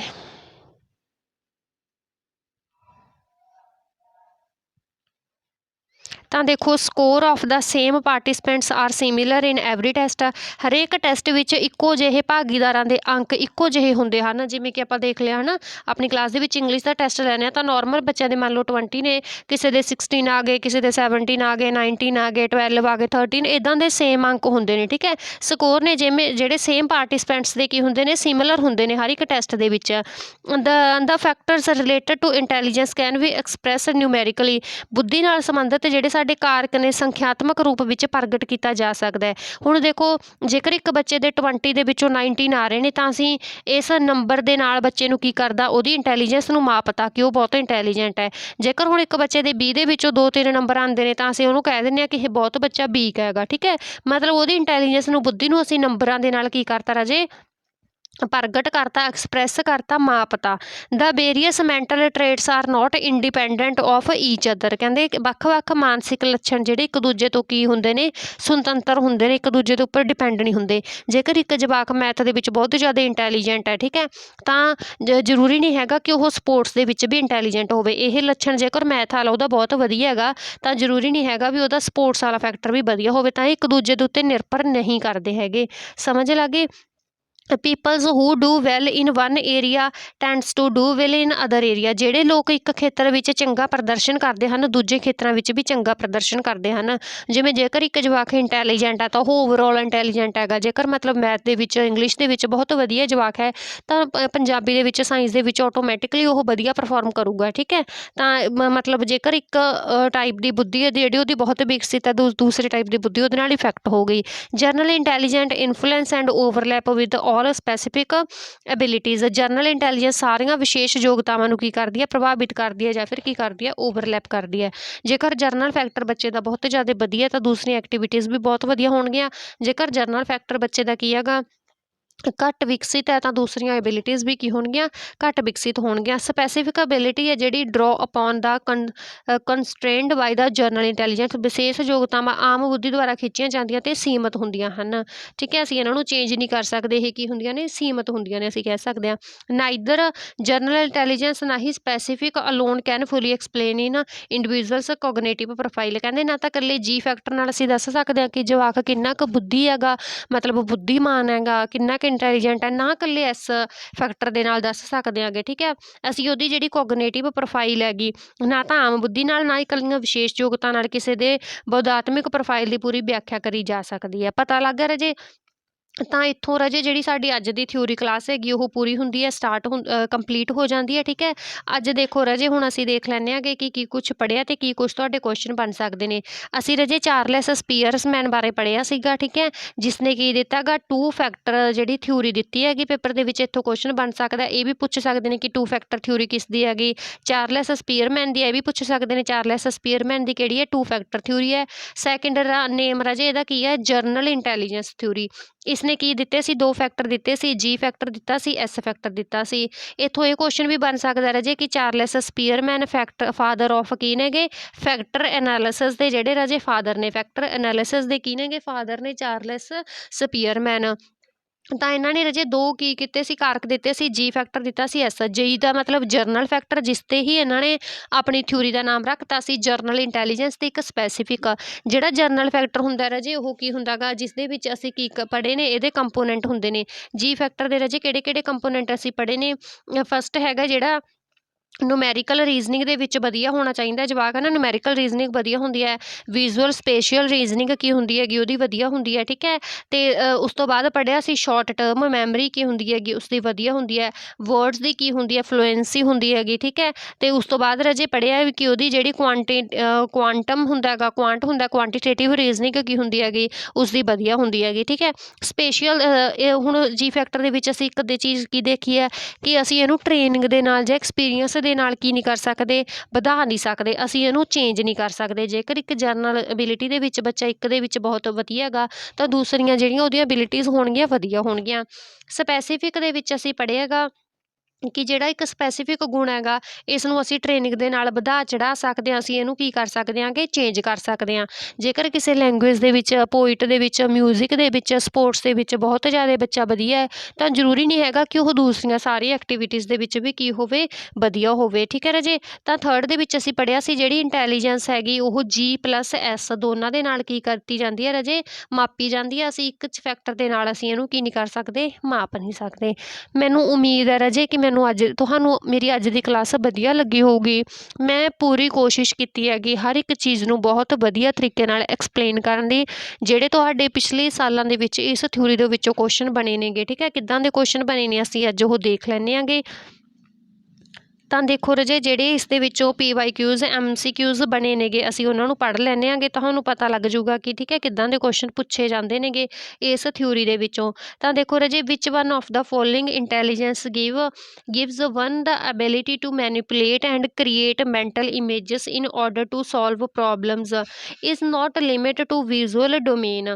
ਤਾਂ ਦੇਖੋ ਰਾਜੇ, which one of the following intelligence ਕਿਹੜੇ ਕਹਿੰਦੇ, ਇਹਨਾਂ ਦੇ ਵਿੱਚੋਂ ਕਿਹੜੀ ਇਹੋ ਜਿਹੀ ਇੰਟੈਲੀਜੈਂਸ ਹੈਗੀ ਜਿਹੜੀ ਕੀ ਕਰਦੀ ਹੈ, gives one ability to manipulate, ਮਤਲਬ ਐਬਿਲਿਟੀ ਹੁੰਦੀ ਹੈ, ਯੋਗਤਾ ਹੁੰਦੀ ਹੈਗੀ ਮੈਨੂਪਲੇਟ ਕਰਨ ਦੀ ਜਾਂ ਕ੍ਰੀਏਟ ਕਰਨ ਦੀ, ਮੈਂਟਲ ਇਮੇਜਸ ਨੂੰ, ਮਤਲਬ ਕਿਸੇ ਪ੍ਰੋਬਲਮ ਨੂੰ ਸੋਲਵ ਕਰ ਸਕਦੀ ਹੈ। ਠੀਕ ਹੈ। ਨੋ ਲਿਮਿਟ ਵਿਜ਼ੂਅਲ ਡੋਮੇਨ ਦੀ ਕੀ ਨਹੀਂ ਹੈਗੀ, ਕੋਈ ਲਿਮਿਟ ਨਹੀਂ ਹੈਗੀ। ਠੀਕ ਹੈ, ਕੋਈ ਹੱਦ ਨਹੀਂ ਹੈਗੀ।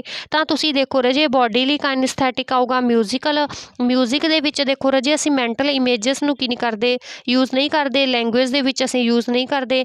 ਬੋਡੀ ਕਾਈਨੈਸਥੈਟਿਕ ਦੇ ਵਿੱਚ ਰਾਜੇ ਅਸੀਂ ਕੀ ਨਹੀਂ ਕਰਦੇ, ਯੂਜ਼ ਨਹੀਂ ਕਰਦੇ। ਤਾਂ ਤੁਸੀਂ ਰਾਜੇ ਜਿਹੜਾ ਇਹਦਾ ਕਰੈਕਟ ਆਨਸਰ ਬਣੂਗਾ ਉਹ ਤੁਹਾਡਾ ਆਪਸ਼ਨ ਨੰਬਰ A ਬਣੂਗੀ ਬਿਲਕੁਲ। ਸਪੇਸ਼ੀਅਲ ਇੰਟੈਲੀਜੈਂਸ ਦੇ ਵਿੱਚ ਕੀ ਕਰਦੇ ਹਾਂ, ਜਿਹੜੀ ਅਸੀਂ ਕੀ ਕਰਦੇ ਹਾਂ, ਮੈਂਟਲ ਇਮੇਜਸ ਨੂੰ ਯੂਜ਼ ਕਰਦੇ ਹਾਂ, ਐਬਿਲਿਟੀਜ਼ ਨੂੰ ਮੈਨੀਪੂਲੇਟ ਕਰਦੇ ਹਾਂ। ਸਮਝ ਲੱਗ ਗਈ ਰਾਜੇ। ਤਾਂ ਸਪੈਸ਼ੀਅਲ ਇੰਟੈਲੀਜੈਂਸ ਹੈ ਜਿਹੜੀ ਇਹਦਾ ਬਿਲਕੁਲ ਕਰੈਕਟ ਆਨਸਰ ਹੈਗਾ। the ability to understand use visual information in real and abstract word। ਪਤਾ ਲੱਗ ਰਿਹਾ ਜੀ। ਸੈਕਿੰਡ ਅਸੀਂ ਦੇਖ ਲੈਂਦੇ ਹਾਂ, which one of the following is not one of the specific ability and capacities that are part of general abilities of intelligence। ਠੀਕ ਹੈ, ਮਤਲਬ which one of the following is not, ਕਹਿੰਦੇ ਕਿਹੜੀ ਹੈ ਜਿਹੜੀ ਇਹਨਾਂ ਦੇ ਵਿੱਚੋਂ ਨਹੀਂ ਹੈਗੀ specific ability ਤੇ ਜਾਂ ਫਿਰ capacities ਜਿਹੜੀ ਪਾਰਟ ਨਹੀਂ ਹੈਗੀ, that are part of general ability of intelligent. ਜਿਹੜੀ ਕੀ ਹੈਗੀ ਇੱਕ ਜਨਰਲ ਐਬਿਲਿਟੀ ਦਾ ਜਿਹੜੀ ਆਮ ਯੋਗਤਾ ਉਸਦਾ ਪਾਰਟ ਹੈ। The ability to acquire knowledge, ਮਤਲਬ ਇੱਕ ਨੌਲੇਜ ਨੂੰ ਲੈਣਾ। The ability for forming relationship. The ability to understand relationship. The capacity for original and productive thought. ਤਾਂ ਦੇਖੋ ਰਾਜੇ, ਇਸ ਦੇ ਵਿੱਚ ਜਿਹੜਾ ਤੁਹਾਡਾ ਕਰੈਕਟ ਆਨਸਰ ਬਣੂਗਾ, ਕਰੈਕਟ ਆਨਸਰ ਤੁਹਾਡਾ ਬਣੂਗਾ B ਆਪਸ਼ਨ, ਬਿਲਕੁਲ ਤੁਹਾਡੀ ਕਰੈਕਟ ਹੈਗੀ। The ability for forming relationship. ਪਤਾ ਲੱਗ ਗਿਆ ਰਾਜੇ। ਨੈਕਸਟ ਹੈਗਾ the factor G in the Spearman definitions intelligent stand for. G factor ਕਹਿੰਦੇ ਕਿਹੜਾ ਹੈਗਾ, ਜੈਨੇਟਿਕ ਨਹੀਂ ਹੈਗਾ ਰਾਜੇ, ਜਨਰੇਟਿਵ ਵੀ ਨਹੀਂ ਹੈਗਾ, ਗਲੋਬਲ ਨਹੀਂ ਹੈਗਾ। ਤਾਂ ਇਹਦਾ ਜਿਹੜਾ ਕਰੈਕਟ ਆਨਸਰ ਤੁਹਾਡਾ ਬਣੂਗਾ C ਆਪਸ਼ਨ, ਬਿਲਕੁਲ ਕਰੈਕਟ ਬਣੂਗੀ। General intelligence, G means general intelligence. ਤਾਂ ਰਾਜੇ ਅੱਜ ਦੀ ਕਲਾਸ ਦੇ ਲਈ ਅਸੀਂ ਇੰਨਾ ਹੀ ਕਰਦੇ ਹਾਂ। ਨੈਕਸਟ ਕਲਾਸ ਦੇ ਵਿੱਚ ਅਸੀਂ ਤੁਹਾਡੀ ਨੈਕਸਟ ਥਿਊਰੀ ਲੈ ਕੇ ਆਵਾਂਗੇ। ਜੇਕਰ ਤੁਹਾਨੂੰ ਅੱਜ ਦੀ ਸਾਡੀ ਕਲਾਸ ਵਧੀਆ ਲੱਗੀ ਤਾਂ ਤੁਸੀਂ ਸਾਡੀ ਕਲਾਸ ਨੂੰ ਪਲੀਜ਼ ਲਾਈਕ ਕਰਕੇ ਜਾਇਓ ਤੇ ਆਪਣੇ ਫਰੈਂਡਸ ਦੇ ਨਾਲ ਜ਼ਰੂਰ ਸ਼ੇਅਰ ਕਰਕੇ ਜਾਇਓ ਰਾਜੇ। ਠੀਕ ਹੈ, ਕਿਉਂਕਿ ਦੇਖੋ ਇੱਕ ਗਿਆਨ ਇਹੀ ਜਿਹੀ ਚੀਜ਼ ਹੈ, ਜਿੰਨੀ ਆਪਾਂ ਇਹਨਾਂ ਨੂੰ ਸ਼ੇਅਰ ਕਰਾਂਗੇ ਓਨਾ ਹੀ ਜ਼ਿਆਦਾ ਕੀ ਹੈਗਾ, ਵੱਧਦਾ ਹੈਗਾ। ਤਾਂ ਰਾਜੇ ਜਿਹੜੀ ਸਾਡੀ ਅੱਜ ਦੀ ਫਸਟ ਕਲਾਸ ਸੀ, ਫਸਟ ਥਿਊਰੀ ਸੀਗੀ ਜਰਨਲ ਇੰਟੈਲੀਜੈਂਸ ਥਿਊਰੀ ਦੇ ਵਿੱਚੋਂ ਅਸੀਂ ਸਪੀਅਰਮੈਨ ਦੀ ਥਿਊਰੀ ਕਰ ਲਈ ਹੈ, ਜਿਹੜੀ ਸਾਡੀ ਫਸਟ ਕਲਾਸ ਸੀ। ਨੈਕਸਟ ਕਲਾਸ ਦੇ ਵਿੱਚ ਅਸੀਂ ਸਟਰਨਬਰਗ ਦੀ ਥਿਊਰੀ ਬਾਰੇ ਪੜ੍ਹਾਂਗੇ। ਜੇਕਰ ਤੁਸੀਂ ਚਾਹੁੰਦੇ ਹੋ ਕਿ ਸਾਡੀਆਂ ਕਲਾਸਿਸ ਇੱਦਾਂ ਹੀ ਕੰਟੀਨਿਊ ਬਣੀਆਂ ਰਹਿਣ, ਹੈ ਨਾ, ਅਸੀਂ ਤੁਹਾਨੂੰ ਵਧੀਆ ਤੋਂ ਵਧੀਆ ਮਟੀਰੀਅਲ ਲੈ ਕੇ ਆਉਣ ਦੀ ਕੋਸ਼ਿਸ਼ ਕਰਦੀ ਰਹੂੰਗੀ, ਤਾਂ ਤੁਸੀਂ ਮੇਰੀ ਕਲਾਸਿਸ ਨੂੰ ਜ਼ਰੂਰ ਲਾਈਕ ਕਰਨਾ। ਠੀਕ ਹੈ ਰਾਜੇ, ਅਤੇ ਆਪਣੇ ਫਰੈਂਡਸ ਨਾਲ ਜ਼ਰੂਰ ਸ਼ੇਅਰ ਕਰਨਾ। ਤਾਂ ਅੱਜ ਦੇ ਲਈ ਇੰਨਾ ਹੀ, ਧੰਨਵਾਦ ਰਾਜੇ।